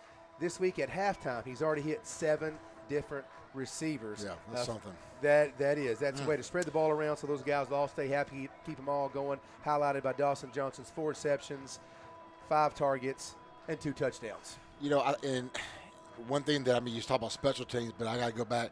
That block punt right off the bat in the game, if there's any doubt of who was going to take control of this football game, it was over after that as Friendswood punched it in, and then it's just been all downhill for Galveston Ball ever since.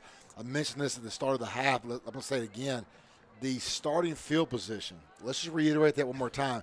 Friendswood, I don't know if I've seen, first of all, I've seen a lot of football games in my life. Right. I don't know if I've seen a half where the starting field position literally is almost the same yard line for both teams. Friendswood has started average from the Galveston Ball 30-yard line. Galveston Ball has been on their own 21, and I thought that was being generous. I would have guessed about the 15. They've had several starts deep inside their own 10.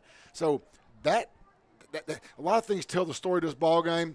This is one of them for sure. Absolutely, and they gave them the 1 yard when it probably was more like on the 1 foot line. Right. When the young man kneeled it down. And you mentioned special teams. Connor Haynes here has 4 returns for a total of 63 yards, averaging 15.8. actually Elliott Spiller, who blocks the punt. Then he also catches it. He gets credit for a punt return of 19 yards. So Elliott Spiller is second on the team with the most punt return yards at 19 for the game.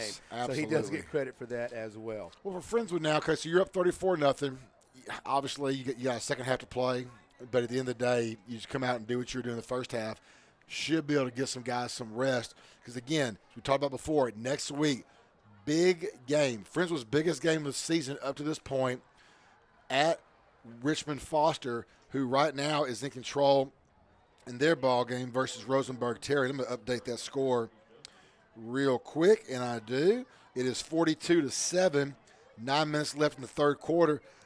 And, Josh, I know we said this earlier, the halftime score is still the same. Shadow Creek, 6 minutes left in the third, up 7-0 against Texas City. That's a home game for Shadow Creek, too, by the way. And I just can't believe that, knowing that Shadow Creek, as of last week, big return here. I'm Here sorry. we go. Go back to live action. No, that's all right. There we go. No doubt Patrick about that. Elizondo, number 15, with a nice return, bringing it to midfield for the Mustangs. Sorry about that, No, folks. absolutely. That was a great return, and Elizondo gets to his own 45, which we just said that will be their worst starting field position of the ballgame. Not a bad deal at all. Not bad, but to quickly go back. Shadow Creek, Kirk, was allowing 1 yard, not one per game. They allowed 1 rushing yard in 3 games. Not a typo. That's amazing. So I don't know what's going on at Shadow Creek right now. If we can find someone that knows, feel free to chat us up here, because that score it's a surprise, to say the least.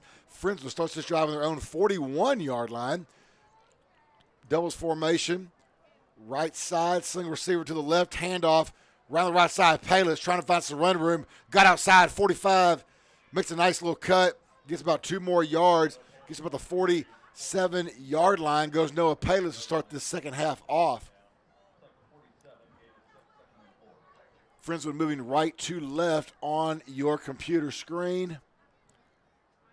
Again, for Friendswood, I expect to see a heavy dose of run game and short passes from Luke Gurdon, with an occasional opening it up for him, just to give him a little chance to get something there. I would say so, too. A little clock management here. Let that clock run as much as possible on some run plays. Whistle blown. False start maybe by the Mustangs. You would think that's the call on that. It is a false start for the Mustangs. Going to back them up 5. Going to bring up a second down now and 9. We got a big shout out from one Johnny Nemechek, go Mustangs, former 7th grade math student of mine and a great football player here at the high school. Absolutely. Thanks for listening, Johnny. Your brother's going to get some minutes, I'm sure, tonight. So we'll cheer and say his name. So be listening, Johnny. Thank you for listening, buddy. And it's good to hear from you, my man. That was Johnny the Jet Nemechek back in the day when his friends were playing days. Great to hear from him. Gurdon back to pass, strike, caught, first down, just at the sticks. And they give it to him. He's a 1-yard pass, it looks like. Is that Cooksey? It is Cooksey. That's his second catch of the ball game, I believe, for Reed Cooksey. And the referee is about to go in flight by winding his arm up to get him to start that clock. He's ready to get this thing going, too. Off. Great route by Cooksey. Go down again. A sit-down route. Just finds a small seam in the linebacker. Sits down. Gets a fired pass to him, and his squad son takes the first down. Good job. Friendswood in familiar territory now on the Galveston Ball side of the field. Palis is open. Just throw it out there to him. Gurdon once more. Tough pass. Incomplete. Thought Johnson might have. I don't know if he just didn't have his feet in bounds right there. Great job to just get his hands in that football. Gurdon really wanted the nice one on that one. Almost completed it. Challenge flag we can throw on that one? I know, that was close. Dawson didn't complain too much, so maybe he wasn't 100% about it. Maybe he didn't get it. 10:20 left here in the third quarter. All Friendswood 34-0. Gurdon barks it out. Handoff. Palis right side. Got one little hole. Tries to squirt through. Give about 4 yards on that carry. Just got a shout out from Dwayne and Carolyn Lowe in Baytown. Yep, that's my folks. They are Galveston Ball alumni. But I think they're cheering for the Mustangs tonight, so thank y'all for listening. Hope we're coming in loud and clear. I know it's always loud with me. I don't know if it's how clear, but we're doing the best we can. 3rd down and 6 for the Mustangs. Ball's on the 44-yard line. Gurdon back to pass. Little squirt out this time. Nice pass to Palis. Palis. Stiff arm. Put a stick. That's going to be a late. Maybe not. Nope. Going to be just thrown out of bounds. Thought we might have a flag on that as the Palis did a little whirling dervish out there on the sideline. And they did it right in front of Coach Accardo, the strength coach. That's a bold man for Galveston Ball. Do anything wrong in front of Coach David Accardo. Yeah, he's not a small fella. No, he's not. I thought it was two coaches down there. One, that's just Coach Accardo. Great guy right there. Both my kids loved him, and now my son's following in his footsteps in the strength coaching world. 4th down and 2 for the Mustangs. They are going to go for it. Gerd looking for the quick one. Finds it.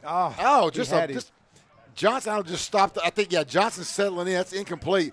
Johnson settled in. Gurdon thought he was going to take about another little step or two, and Johnson points to the ground and said, I'm digging in right here. So regardless, it is a turnover on downs for the Mustangs. It's the first drive in a while they've not scored. Yeah, absolutely. But then you turn around and you give it up to the defense. Well, you really haven't lost much, have you? No, you have not. The way the defense is playing here, I think they've held Galveston Ball to, I want to say, 6 yards rushing maybe. So yeah, absolutely. And not many more passing. Not many more passing. So they've done a great job of getting in there. See if there's anybody new in the defensive side of the ball. While you're doing that, Madison, are you down there on the sideline with us? I don't know if we can see Madison. See Madison by the blue. We'll see if we can't get her in a minute here. Galveston Ball comes out 1st and 10. Ball's on their own 39-yard line. Handoff Dalton. Nothing That's doing. not going to be Dalton. That's going to be Brendan Frank. Nowhere to go, and that they went from 6 yards rushing. Now they have 3. Oh, no, I'm sorry, 5 lost. So they got 1 positive yard for the game. That Friendswood defense continues to be in lockdown mode. Well, Matthew Reyes just blew that up, came in there and made the tackle. Nick about came and cleaned it up. Great job by Matthew. Sophomore, big young man, strong, works hard, works on his legs, keeps those feet driving. Quality kid there, and great job by Nick about, of course, to clean it up for us. 2nd down and 14 now. Ball is on the ball, 35-yard line. Doubles formation. Pass caught. That is going to be a little short of a 1st down, but a great catch. Number 82, Joseph Cianfrini, sophomore wide receiver, also does punting duties for the Tornadoes. 3rd down and 2 now for Ball. Looking to get that second 1st down pickup of the evening. 7:52 left here in the 3rd quarter. All Friendswood all night long. 34-0. Ball trying to get their first Friendswood field position if they can get this 1st down here. Fakes the handoff. Got the pass across the middle. It's incomplete. Overshot his intended receiver, Robert Ellis. 4th and 3. Down 34-0. Go for it here. Midfield. Trying to get a positive maybe. I'm not seeing it, but. I'm not either. They got Cianfrini coming in to punt this one away. Connor Haynes back that to man, number there 5. He is, itching, ready to go again. He still remembers that hit he put on Cianfrini down there earlier when he had the football. Cianfrini's on his own. They're going to fake it. There it is. The big fella rumbling down the field. My goodness. Was that Jerome Bettis? I don't think so. Devon Bolden, D-tackle senior, goes untouched for about 20 and ends up getting ball down to Friendswood territory, their own 31. And that's what you want to see from Galveston Ball. Again, why kick it away down 34-0? What's another score going to do? Go get yourself some positives, and there you go right there from Coach Sanders. Might as well give it a try. You got nothing to lose on that. And Bolden, number 35, not a small kid. And not slow. No, absolutely not. Boy was boogieing right there. Handoff around the outside. Typical Friendswood tackle. Brendan Frank on the run. Swarm of Mustangs gets about a yard on that carry. Looks like we got number 9, Grayson Merritt in the ball game there at DN. Excellent Taking job. over for Spiller. I see, yes, that would be correct. We got We got 94 in there right now. Got Kester in there. And then we got 42. Seth Downs. Downs, yes. Downs in there at tackle. Or at nose right now as they're in that 3-4 set. Linebackers, still the crew. Stevens, Abowd, Roney, and Helton. Secondary, we got Haynes. And timeout on the field by G-Ball. And, in this quick timeout, Kirk, I know it's 6-11 to go in the third quarter, 34-0. Your Friendswood Mustangs on top. I got to take a quick second and give a quick shout-out, if you don't mind. I know he's going to kill me. He's not going to be happy with me, but I got to mention it. My own son, Garrison Fritz, turned 16 years old this coming Tuesday. Wow. So it's a big day in Mom and Dad's life. I'm not sure if I should cry or clap, you know what I mean, with that. But well, your insurance just went up, so you're going to cry. I'm sure. But he's a quality young man. Even though he's my son, he makes good grades, good kid his whole life. So proud of him getting this far. And Mom and Dad are proud of your son, and we love you. So happy birthday early, my man. Oh, yeah, I know he hated that. That was outstanding. Great job, and congratulations, and happy birthday. And it's good to see he's part of the Mustang basketball program. Right now he's in the JV class, working hard, playing a lot. So he's done well. We're proud of him. So anyway. There you go. Galveston Ball now back to live action. Ball is just inside the Friendswood Mustang 30-yard line, 2nd and 9. Halfway through this third quarter, Warner barks it out. Got two backs in the backfield. Handoff, Franks. Stumbles for a couple. Oh, he breaks. Oh, he broke one. He's at the 20, still on his feet. 15. How did he get out of that one? I don't have any idea. That's why we tell our guys at the junior high, you got to play through the Absolutely. whistle. You can't let him up. Nice job by that young man keeping those feet going. Yeah, it's going to be a first down for the Tornadoes, and look where they are. They're in Friendswood. They're in the red zone. They're on a 14-yard line. Unfamiliar Friendswood territory. Absolutely. First and 10 from the 14. And this is not, again, a lot of second-teamers because this is a lot of guys that Friendswood defense. Little end around, 10. About at the 7 goes Warner. Nice little play. We've seen him do some good with his feet tonight. Tackle by number 16, Bryant Wade, out there on that top side. 2nd down and 5. G-Ball can get a first down before a score. Again, score right now is Friendswood 34-0. But that defense, my God, they're so prideful. This group, they don't want to give up a score right here. Absolutely not. They're only averaging just over 7 points a game. They do not want to give that up. Doubles formation again. Franks offset to Warner's right side. Warner, here he comes in the end. No, he's going to go up the middle with it. Going to give him about 2-yard gain. It's going to be short of a first by about 2. 3rd and a long 2 for the Tornadoes. And that was just a called quarterback run. There was no intention of him doing anything else but tugging that ball, trying to get some yards out of it, trying to get up through the middle through those O-line. 4:27 left here, and Galveston Ball knocking on the door, trying to get that first score of this ball game. Friendswood defense looking to tighten it up. Here they come from the huddle. Twin formation to the right, 2 backs in the backfield along with Warner. Warner end around left side, trying to fight some running room. Got it. That is going to be a touchdown for the Tornadoes. Warner with the quarterback keeper, and that has no doubt been their best play of the night tonight, is just let Warner do it with his feet. Galveston Ball gets their first score of the game with 4:02 left here in the third quarter. That was set up by that 4th and 2 fake punt. Oh, absolutely. Right up the gut. I mean, you got to try it. You're down this much. You got 6 minutes left in the third quarter. You might as well go for it now. They're going to get a score on the board, hopefully.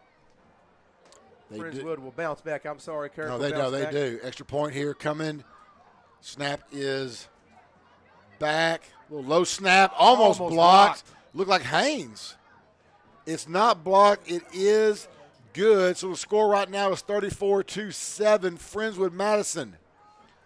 How you doing down there, young lady?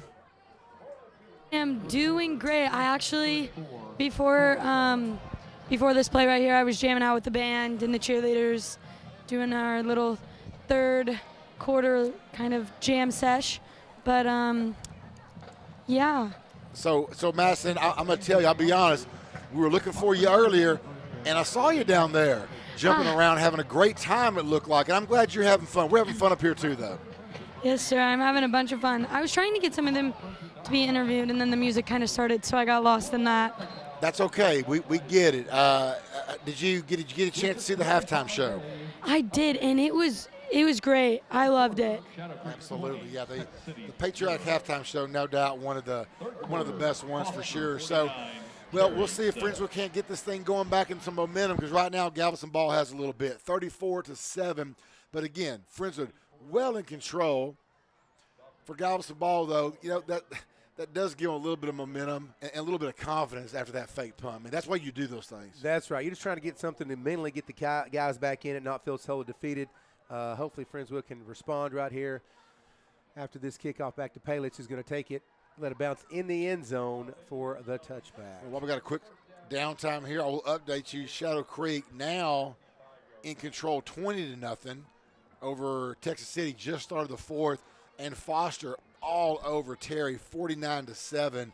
About 6 minutes left in that third quarter. So Foster just amping up for that matchup next week when your Friendswood Mustangs travel down to Richmond. And again, what's got to be one of the biggest games in district next week. I'm going to look at the other ones. Shadow Creek plays Ball, Hightower, Texas City, and Angleton Terry. That will be the biggest game in district next week. Your Friendswood Mustangs down in Richmond taking on the undefeated in district Foster Falcons. Gurdon barks it out. I'm sorry. That's Garrett Massey that's in the Massey game. in the game right Nice now. run. Massey on his feet. I say we don't see Gurdon do that very often, a little quarterback keeper. And they're going to give him the first on that. Nice run by Garrett Massey, number 18. Welcome to the ball game, young man. Absolutely. Got Tomko in with Massey right now. See Cole Kelly, Johnson, McCabe. And Kester, number 7. So we have a first. I'm sorry. Cooksey. I'm sorry, Kirk. I'm sorry. I think Kester's DN. Yes, sir. Wish he's playing receiver. Well, he's been playing well tonight. So. Absolutely. Handoff, Tomko, right side. He's going to be swung down. Oh, swallowed up for a loss. Big number 10 right there. Terry Webb. Yeah, someone knows before the game, Coach, is Galveston Ball's not lacking for size. Absolutely not. They got some big boys in there playing hard. You know, it's 3 minutes to go in this third quarter. I know we got a big lead. We just have to make sure we keep the momentum going in Friendswood's way right here. I understand getting some subs in and things like that, giving them some minutes, some snaps, I should say, but we got to be careful to keep the momentum going right here. No doubt about it, especially with that big game coming up next week. Massey back to pass. Squirts out to his right, swung down. And looks like a face mask. You're going to call a face mask. That was Cephas Scott. I didn't see the hand up that high. I saw him swing him around like a rag doll, but I thought he had it on the shoulder pad. But we'll see what that call is. Regardless, it was going to be about a 15-yard loss for Massey. And the penalties just keep killing Galveston Ball. Boy, every time they get something positive, it's 15 yards the other way. And as they get this sorted out, you mentioned that big game next week against Foster. In the first 4 games of the season, they're rushing for 828 yards and passing, Kirk, for 1,208 yards, averaging 509 a contest. Well, Foster last year, I mean, that could have been a state championship team. They couldn't get past Shadow Creek, who, of course, went to state finals. Right. But they gave Shadow Creek all they could handle 3 different times. I mean, it's one of those things you're just frustrated. So I know Foster is one of the not only the better teams in our area, one of the better teams in the state. Absolutely. Massey back to pass. A little late shot there. Just on the fingertips of Dawson Johnson. That was a 2nd down and 10. Going to bring him a 3rd down and 10. Well, excuse me, that was a 1st and 10. We had a personal foul. Now it's a 2nd down and 10 for the Mustangs. Ball's on their own 46-yard line.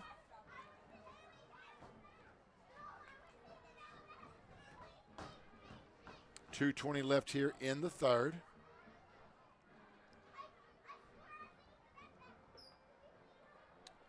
Doubles formation to both sides. Massey, again in at quarterback, rolls out to his left, Looking, got a man that is incomplete. Nice breakup by number 3, Simmons. Jashawn Simmons. Johnson was there, just Simmons got the nice breakup. 3rd down and 10. Now for your Mustangs, ball again is on their own 46-yard line. 2:12 left here in the 3rd quarter of this District 10 5A ball game.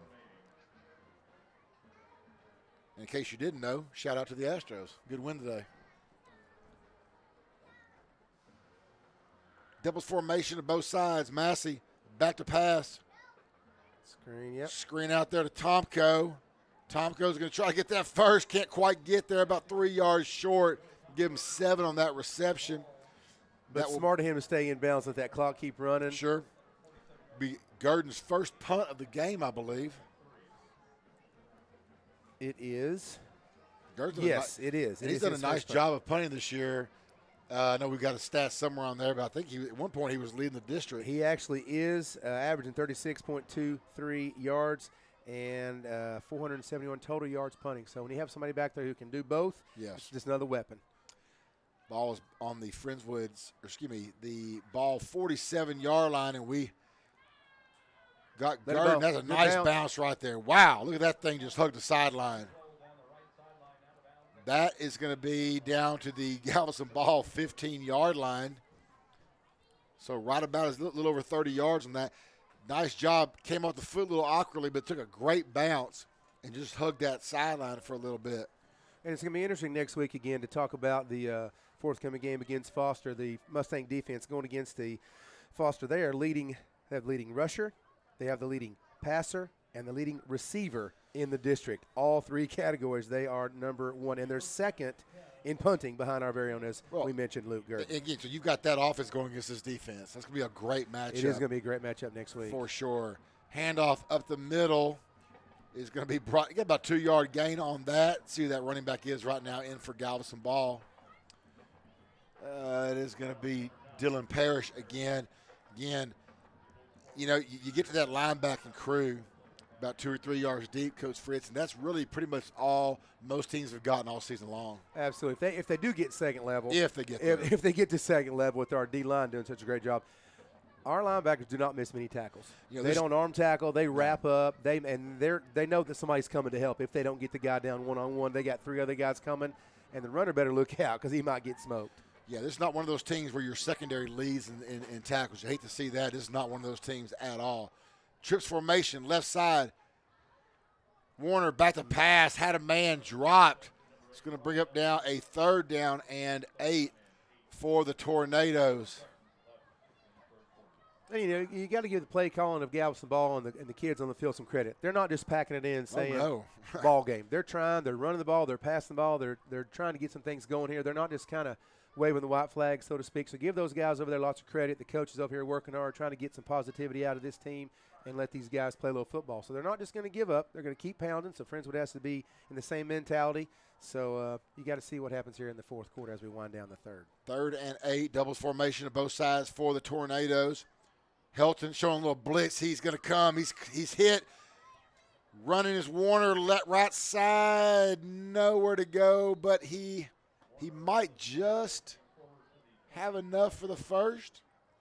And he does. He does. Warner, great job making something out of nothing right there. As Friendswood brought the pressure up the middle. Lost contained, though, on the outside.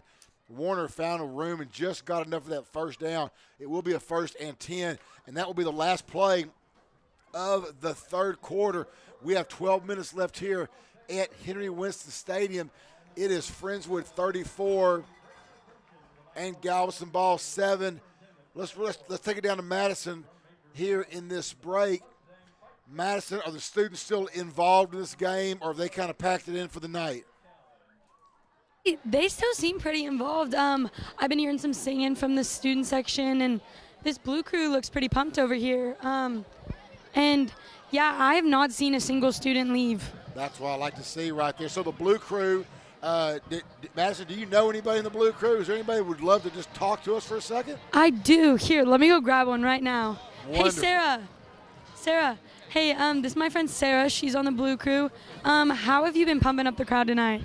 Well, we're trying our best to get them to do our cheers with us and, get them excited about touchdowns by running our flags back and forth. So hopefully that gets them pumped up enough to be excited for FNL.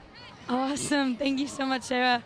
Yeah, as you heard from them, they've been running the flags quite a bit.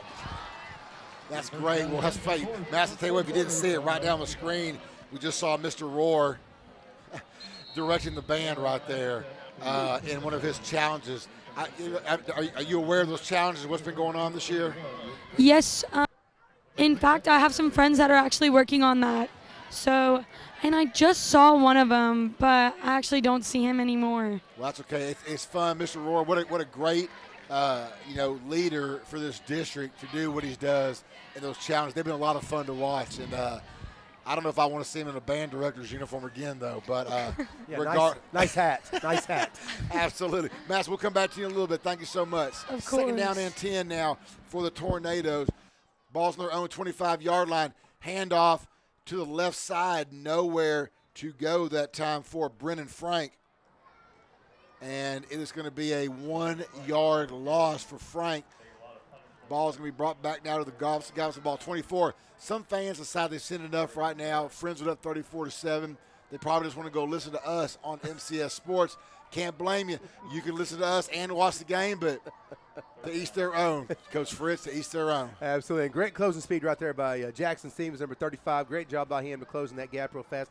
Hadn't said his name much individually tonight, but he has definitely been part of that wrecking linebacking crew. No doubt about it. Third down and 11 now, passing situation for Warner.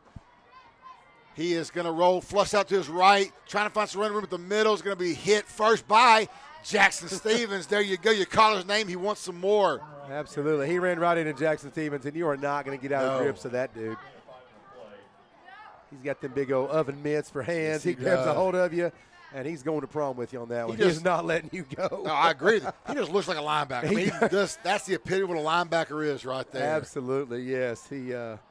I know he's worked hard. He's worked hard. He's always been a big hitter. If the junior high, when we had him down there, a big hitter, hustles every play. He just loves the game of football. He's just a football-loving kid. Absolutely. Fourth down and 6 now for the Tors. Punt formation. Got to think they are going to kick this one away. They do.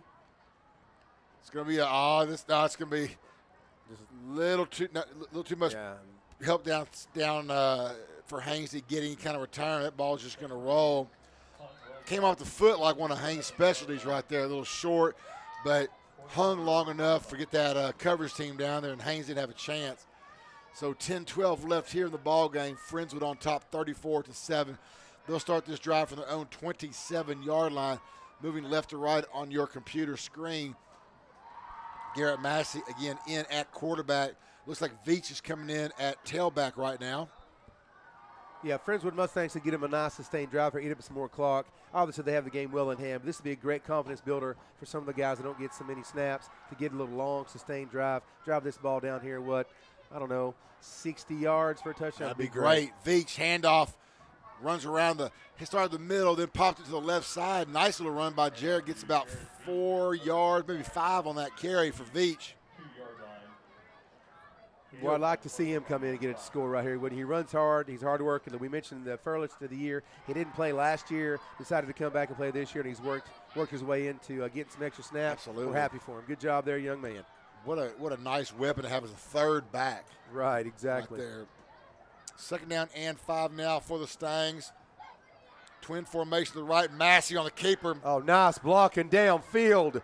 Great job by Garrett Massey, too, on the run. Absolutely. Nice job, and it's a 1st and 10 for the Mustangs on the feet of Garrett Massey. But you're right. All the feet did was he followed those blockers downfield. He did. Number 17, Javier Briscoe. Great job by him as he comes in the game to block downfield. I tell my junior high team all the time, those receivers have to block. Come down here and watch the high school team. I know Coach Rohr does a great job of getting those guys to block through the play, and it makes a big difference, those extra yards. Great job by those guys. 1st and 10, Mustangs, balls on their own 43-yard line. Also very important, that keeps the clock rolling. Just under 9 minutes left here in the fourth quarter. Again, our score is Friendswood 34, Galveston Ball 3 seconds on the play clock. You better get it off. They're going to call that timeout. Some Miscommunication there between the sideline and the offense. We've got a quick break here. We'll update you again on the scores. Everyone in District 10-5A doing what they're supposed to do tonight. Score right now from Shadow Creek. They're now on top of TC, 27-0. And Foster, they had one of the top offenses coming in. That's got to continue. They put a 56 spot on Terry, and there's still 7 minutes left to go in that game. 56-14. I don't think they like Terry. That's that Richmond-Rosenberg area down there. Neighbor versus neighbor. That's 56. That's hurtful. I don't know what to tell you on that one. That is a tough spot to be in. It's going to be fun next week, though. I can't wait. Next week it's going to be exciting. It's going to be fun. Probably lots to talk about on both sides. I know the coaches are going to, after this game, be planning all week long during practice and on the weekends, I'm sure, getting ready for next week's game. Well, if y'all can't come out to Rosenberg next week, you know where to find us. Be right here. Listen live. Garrett Massey rolls to his left. What a pitch! Little Tebow shovel to Cole Kelly, who trucks. I'm not even gonna. Cole Kelly, you do that on the street, you're gonna at least get a ticket. That was abusive right there for Cole Kelly. And what is that, Garrett Massey? Was he Brett Favre over here? That was beautiful forward? right what there. What is that? That was Massey to Kelly on the connection. Oh my goodness. Yeah, that was that little flip. That was one of the best plays of the night right there for sure. And Cole Kelly with the finish. That was a little ingenuity on his part. Nice job there, Massey. Goodness. You think Coach Marburger likes to see Cole Kelly put his shoulder down? The basketball coach, he goes, easy, big fella. I don't believe so. Easy. We need you. We need you in the wintertime. Single receiver to both sides. Massey on the keeper. Boy, he likes to keep that football. Look at him go. It's about a 4-yard gain. Garrett Massey is making the most of his time in the ball game. You blame him? Heck no. Been itching to play all game, gets in there. And, you know, I hope these calls are coming over the sideline. He's not just changing the play and keeping himself, but wouldn't blame him if he did. He's doing a nice job of it for sure. Again, you got Massey, you've got Veach, you got Briscoe, Elizondo, Cole Kelly. 2nd down and 6 for the Stangs. Massey back to pass. A little quick out to Veach. It's a couple yards, about it, but nice gain. Keeps the clock running. It's going to be about a 3rd down and 3 now for the Mustangs. Galveston Ball just moving slow out there. It's been a long night for the Tornadoes. Go back across that causeway, get some of that island breeze, get them ready for that game next week. Doesn't get any easier. Matter of fact, I was looking at that earlier to see Galveston Ball next week. They will play. Oh, I'm having a bad internet connection. Galveston Ball. Oh, yeah, they get Shadow Creek. That's your consolation There you prize, go. huh? At least they stay on the island.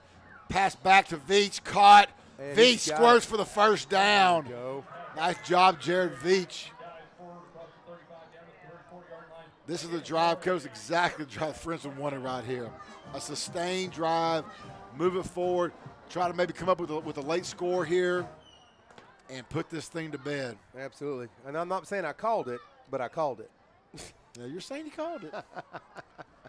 Quick shout out to Carol Blaine. Thank you, Miss Blaine, for listening. And please tell your lovely daughter, Mandy, who I taught in 7th grade, that I said hello. Oh, my goodness, absolutely. In the meantime, we have movement everywhere. Defensive line's jumping. Look like Kelly might have jumped too now. A little pushing and shoving here. We Yeah. gotta stop that. Now, there's no need for it. Friendswood just needs to remind them, hey, we're in charge. No reason to get mad. It's like Kovacevic coming into the game now. Yeah, they get Cole Kelly. Cole Kelly, that little extracurricular out there. And well, now Kovacevic coming back off too. Tomko in the game. 2-back set, maybe. Tomko and Veach in the game. Yep. 1st down and 5 now for the Mustangs. They did call that offside on the Tornadoes. Looks like Tomko's going to line up in the slot. That's a new spot for that young man. Massey back to pass. Oh, he's got Tomko if he wants him. Tomko runs a little corner route. Oh, he dropped it. Oh, goodness. Ran that corner route. Thought he had it. Good coverage. I think the ball was a little short, too. Might have been. I'm not sure that Garrett Massey was able to get his full arm into that one and step forward on it. So a little short. Tom kind of slowed down just a little bit. But, yeah, good route, as you said, by him. Wish he could have pulled that one in. Always worked hard for it. Tomko stays in the game now. Going to stay in, though, at tailback this time as Kovacevic comes back in the ball game at his normal receiver position. So Veach takes a breather. Tomko replaces him. Trips formation to the right side. Massey talking to his O-line, backs it up in the pistol. Got a little screen out to Tomko, tripped up, but that's going to be enough for a Mustang first down. Inside the 25 to the 23-yard line goes Tomko. 5:18 and rolling. Cole Kelly back in the game, wants a little bit more tonight. I bet you Cole Kelly wants to score right here. I bet he does. Like we said a minute ago, this is a great job by the Mustangs, eating up the green grass, eating up some yardage, eating up a lot of clock, which is what they need to be doing. So great job here, great play call. And there he is, number 66, Jackson Nemechek. Yes, has sir. been in the game for a few minutes there, Johnny. We said we'd say his name, so he's in there for you, Johnny. Nemechek working hard. Nemechek with a plow. Good night. That's what you like to see, guy come in there and just put the wood to somebody right there. We will leave the unnamed Galveston Ball defender unnamed. That's just not right. Kovacevic's come back in for Kelly. Second down and 7 now as Friendswood gets a 3-yard gain on that play. 4:24 and counting. I'm running a post for the big man right here for Kovacevic. Oh, I'm running a quick post route. Would love to see it. He's got a corner route too. He's going to run inside. It's going to be a keeper. Massey, he can't go anywhere. Flung down. That Galveston Ball. That must be how they teach him over there. That's Anthony Black. They swing those guys around more than any team I've seen. Sometimes it's cost them 15 though. Yeah, I think those are just frustration tackles, to be honest. Yeah. You know, they're down 34-7 and the clock's running. You know, they haven't had but one first down. Well, before the last series, one first down in the whole first half and through the third quarter. They're just frustrated, Kirk. They're just frustrated. And you can't blame them. They just got to mentally stay in the game. They'll be 0-2 after tonight in district after taking one on the chin last week to Foster. Massey to his left. It's 3rd and 12. Looking deep. Overthrows his receiver. Intended for Briscoe, number 17. Yes, sir. So we're going to bring in what I'd imagine would be a field goal opportunity. And it will be. This is going to be a 40. Let's really set it up here. 42-yard attempt for Sweeney. Yes, sir. Ryan Sweeney. Ball's on the right hash. 42-yard attempt. Sweeney's kick is long enough. It is no good. Just a little to the right. Had the distance, just couldn't quite find its mark. So with 3:23 left in the ball game, Friendswood on top, 34-7. Galveston Ball get one more chance to put some points on the board before this one is in the books. And I don't know if we still have our sideline reporter down there or not. Madison, are you still down there with us? I'm still down here, but I'm actually in the student section with a couple of my friends. Well, let's hear from them. All right. Here's what my friend she's just having a Tell us about how you think this game's going. This game's going great. We have a couple good players out here. Just to the 35-yard line. Hello? Hello? Oh, yeah, we're still Hello, there. can y'all hear me? We sure can. Yeah. Hello? Yes, can you hear us? Oh, I can hear y'all now. All right, I got another friend, Will Schmidt. How are you doing? How are you feeling about this game? I don't really know what's going on, to be honest. I'm just watching football, and I don't know what's going on. That was Will Schmidt, and that's what's going on in the student section. Wow, Madison, just tell Will that we're winning. That's all that matters. That is some quality investigative reporting right there, Madison. Thank you very much. Thank you, Madison, very much. Yes. Thank you. You bet. 2:37 left here in the ball game. That was a hot mic. 2:30 left here, and again, Galveston Ball looks like they're just going to settle in. not trying to do anything more than just run this thing out, trying to gain some positives here before this thing is over. 2:20 left here in the ball game. Friendswood will win game number 5 on the season. More importantly, game number 2 in district. And again, sets the stage for the matchup next week down in Richmond. And in case anyone's looking forward to the week after that, it's Shadow Creek. So you got 2 big ones the next 2 weeks, both on the road. Galveston Ball looks like Frank is going to pick up just enough for the first down. Gets to about the 46-yard line of Galveston Ball. So a fresh set of downs for the Tornadoes. 140 and counting. And again, Ball is going to look to just take this thing to the house, get on the bus, and regroup where they get a chance to play Shadow Creek next week. Galveston Ball has gone from Foster to Friendswood to Shadow Creek. They start out 3-0, and then you get that gauntlet. Yeah, that is something that you almost don't look forward to. But as we go here to the Mustang defense, we got lots of the backup guys getting in, getting some snaps here. It's good for them to get some minutes. You never can tell. Warner goes deep. Warner's got a man. That's caught. 20-10. Touchdown. Galveston Ball. Nehemiah Noel with the bomb from Warner. Warner stayed in the pocket, hit Noel in stride. And it was just one man to beat, and he did so. And they are very excited with their 14th point of the game, down 20. But, hey, you find the positive you can get them, and for Galveston Ball, that is no doubt a positive. Warner to Noel. Coach, they could put a few more of those together. That connection looked very nice right there. It did. He caught him in stride. Nice catch. Nice run after the catch. And I was just going to say it's good to get those the Mustang defense some extra minutes, get some other guys some rest, and make sure nobody gets hurt for that big matchup next week. But the nice drive by Galveston Ball, and the kick is up, and it is good.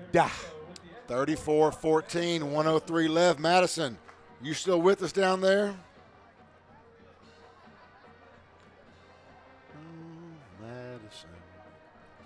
She might have called it a night, Coach. She might still be talking to Will, trying to explain what's going on. 34-14, your Mustangs are going to win this one. There is 103 left here in the ball game. And a quick shout out again to Carol Blaine and her daughter Mandy. She has chatted us up. Mandy, it's good to hear from you. Thank you all for listening so much. Please be nice to your brother, whether he deserves it or not. Mandy, please be nice to my boy, okay? So good to hear you guys. Thank you all again for listening to us each and every Friday night. Without you. I do that every week, don't I? Without you all, there is no us. So we're very thankful for you guys taking a chance to listen to us here on the broadcast. I'll learn how to say that correctly. I got you. Without us, it'd just be somebody else in the booth. So, I appreciate the thoughts. But there'd be 2 other jokers up here talking about football. Absolutely. Oh, no. Final score from Foster tonight, Foster 56, Terry 14. They finally had enough of that beating. Shadow Creek now in control, 34-0. Just a reminder, that score was 7-0 at halftime against Texas City. And right here, it's Friendswood 34, Ball 14. Friendswood lining up for an onside. I don't know if Ball even goes for that, but why not? You know, all you're going to do is Friendswood's going to run this thing out anyway. Might as well try it, absolutely. Might as well practice it. You cannot replicate game-time situations in practice as much as you try. Oh, they're going to boot it away. And they're going to kick it away. Who is that back? Look like Elizondo back there, and that's going to go into the end zone. So Friendswood will start this drive and their last drive of the game from their own 25-yard line. Now you just snap it, take a knee or two, whatever you need to do, and get this thing to the house. Because this game, 9:30 at night, we might be home in time for at least some fouling tonight. I don't know. Well, I get to go home and prep myself for the Tennessee-Georgia game tomorrow night. I don't know why they keep putting Tennessee on prime time. I love them, but we're terrible. And it's my home state. I love them like nobody's business. But, man, alive, please stop putting us on ESPN. Because when I go to school Monday, I might hear about it from some of the coaches. I wouldn't say Coach Garcia. I'd say, some other people. I bet you. So anyway, well, good luck to the dogs tomorrow night. Thanks a lot. Thanks a lot. The dogs don't need any luck tomorrow night, probably. But hey, I hope it goes well for Tennessee. Friendswood lines up in their victory formation. Final score here tonight will be 34-14. Again, thank everyone for listening here on MCS Sports this evening. We enjoy it as always. Again, I want to give a shout-out to not someone you've heard from at all tonight, but someone who has done plenty to get us on the air. Soleil Gignac, thank you so much. We hope you will come back and do some more games with us. We would love to have you. Soleil was our outstanding producer here tonight. So if we sound good, it's only because Soleil. Absolutely. Another quality kid I had in 7th grade math back in the day. There you go. There you go. And also thank you, Madison. Buddy, Madison, I don't know if you're still out there or not. If you're not, and I'm assuming you're not because I hear nothing but crickets. She might have ran out of batteries. Madison did a great job for us tonight. I tell you what, that on-field reporter, it's so nice to have. The final score here tonight, Friendswood 34, Galveston Ball 14. Friendswood next week on the road in Richmond to take on the Foster Falcons in a head-to-head 2-0 matchup. Something's got to give. That will be the battle in District 10 5A next Friday night. If you don't want to drive and fight that 59 traffic next week to Richmond, listen to us. We'll be on the air right before kickoff at 7 o'clock, and we will keep you abreast of all the goings on in that ball game. Coach, final thoughts from tonight's ball game.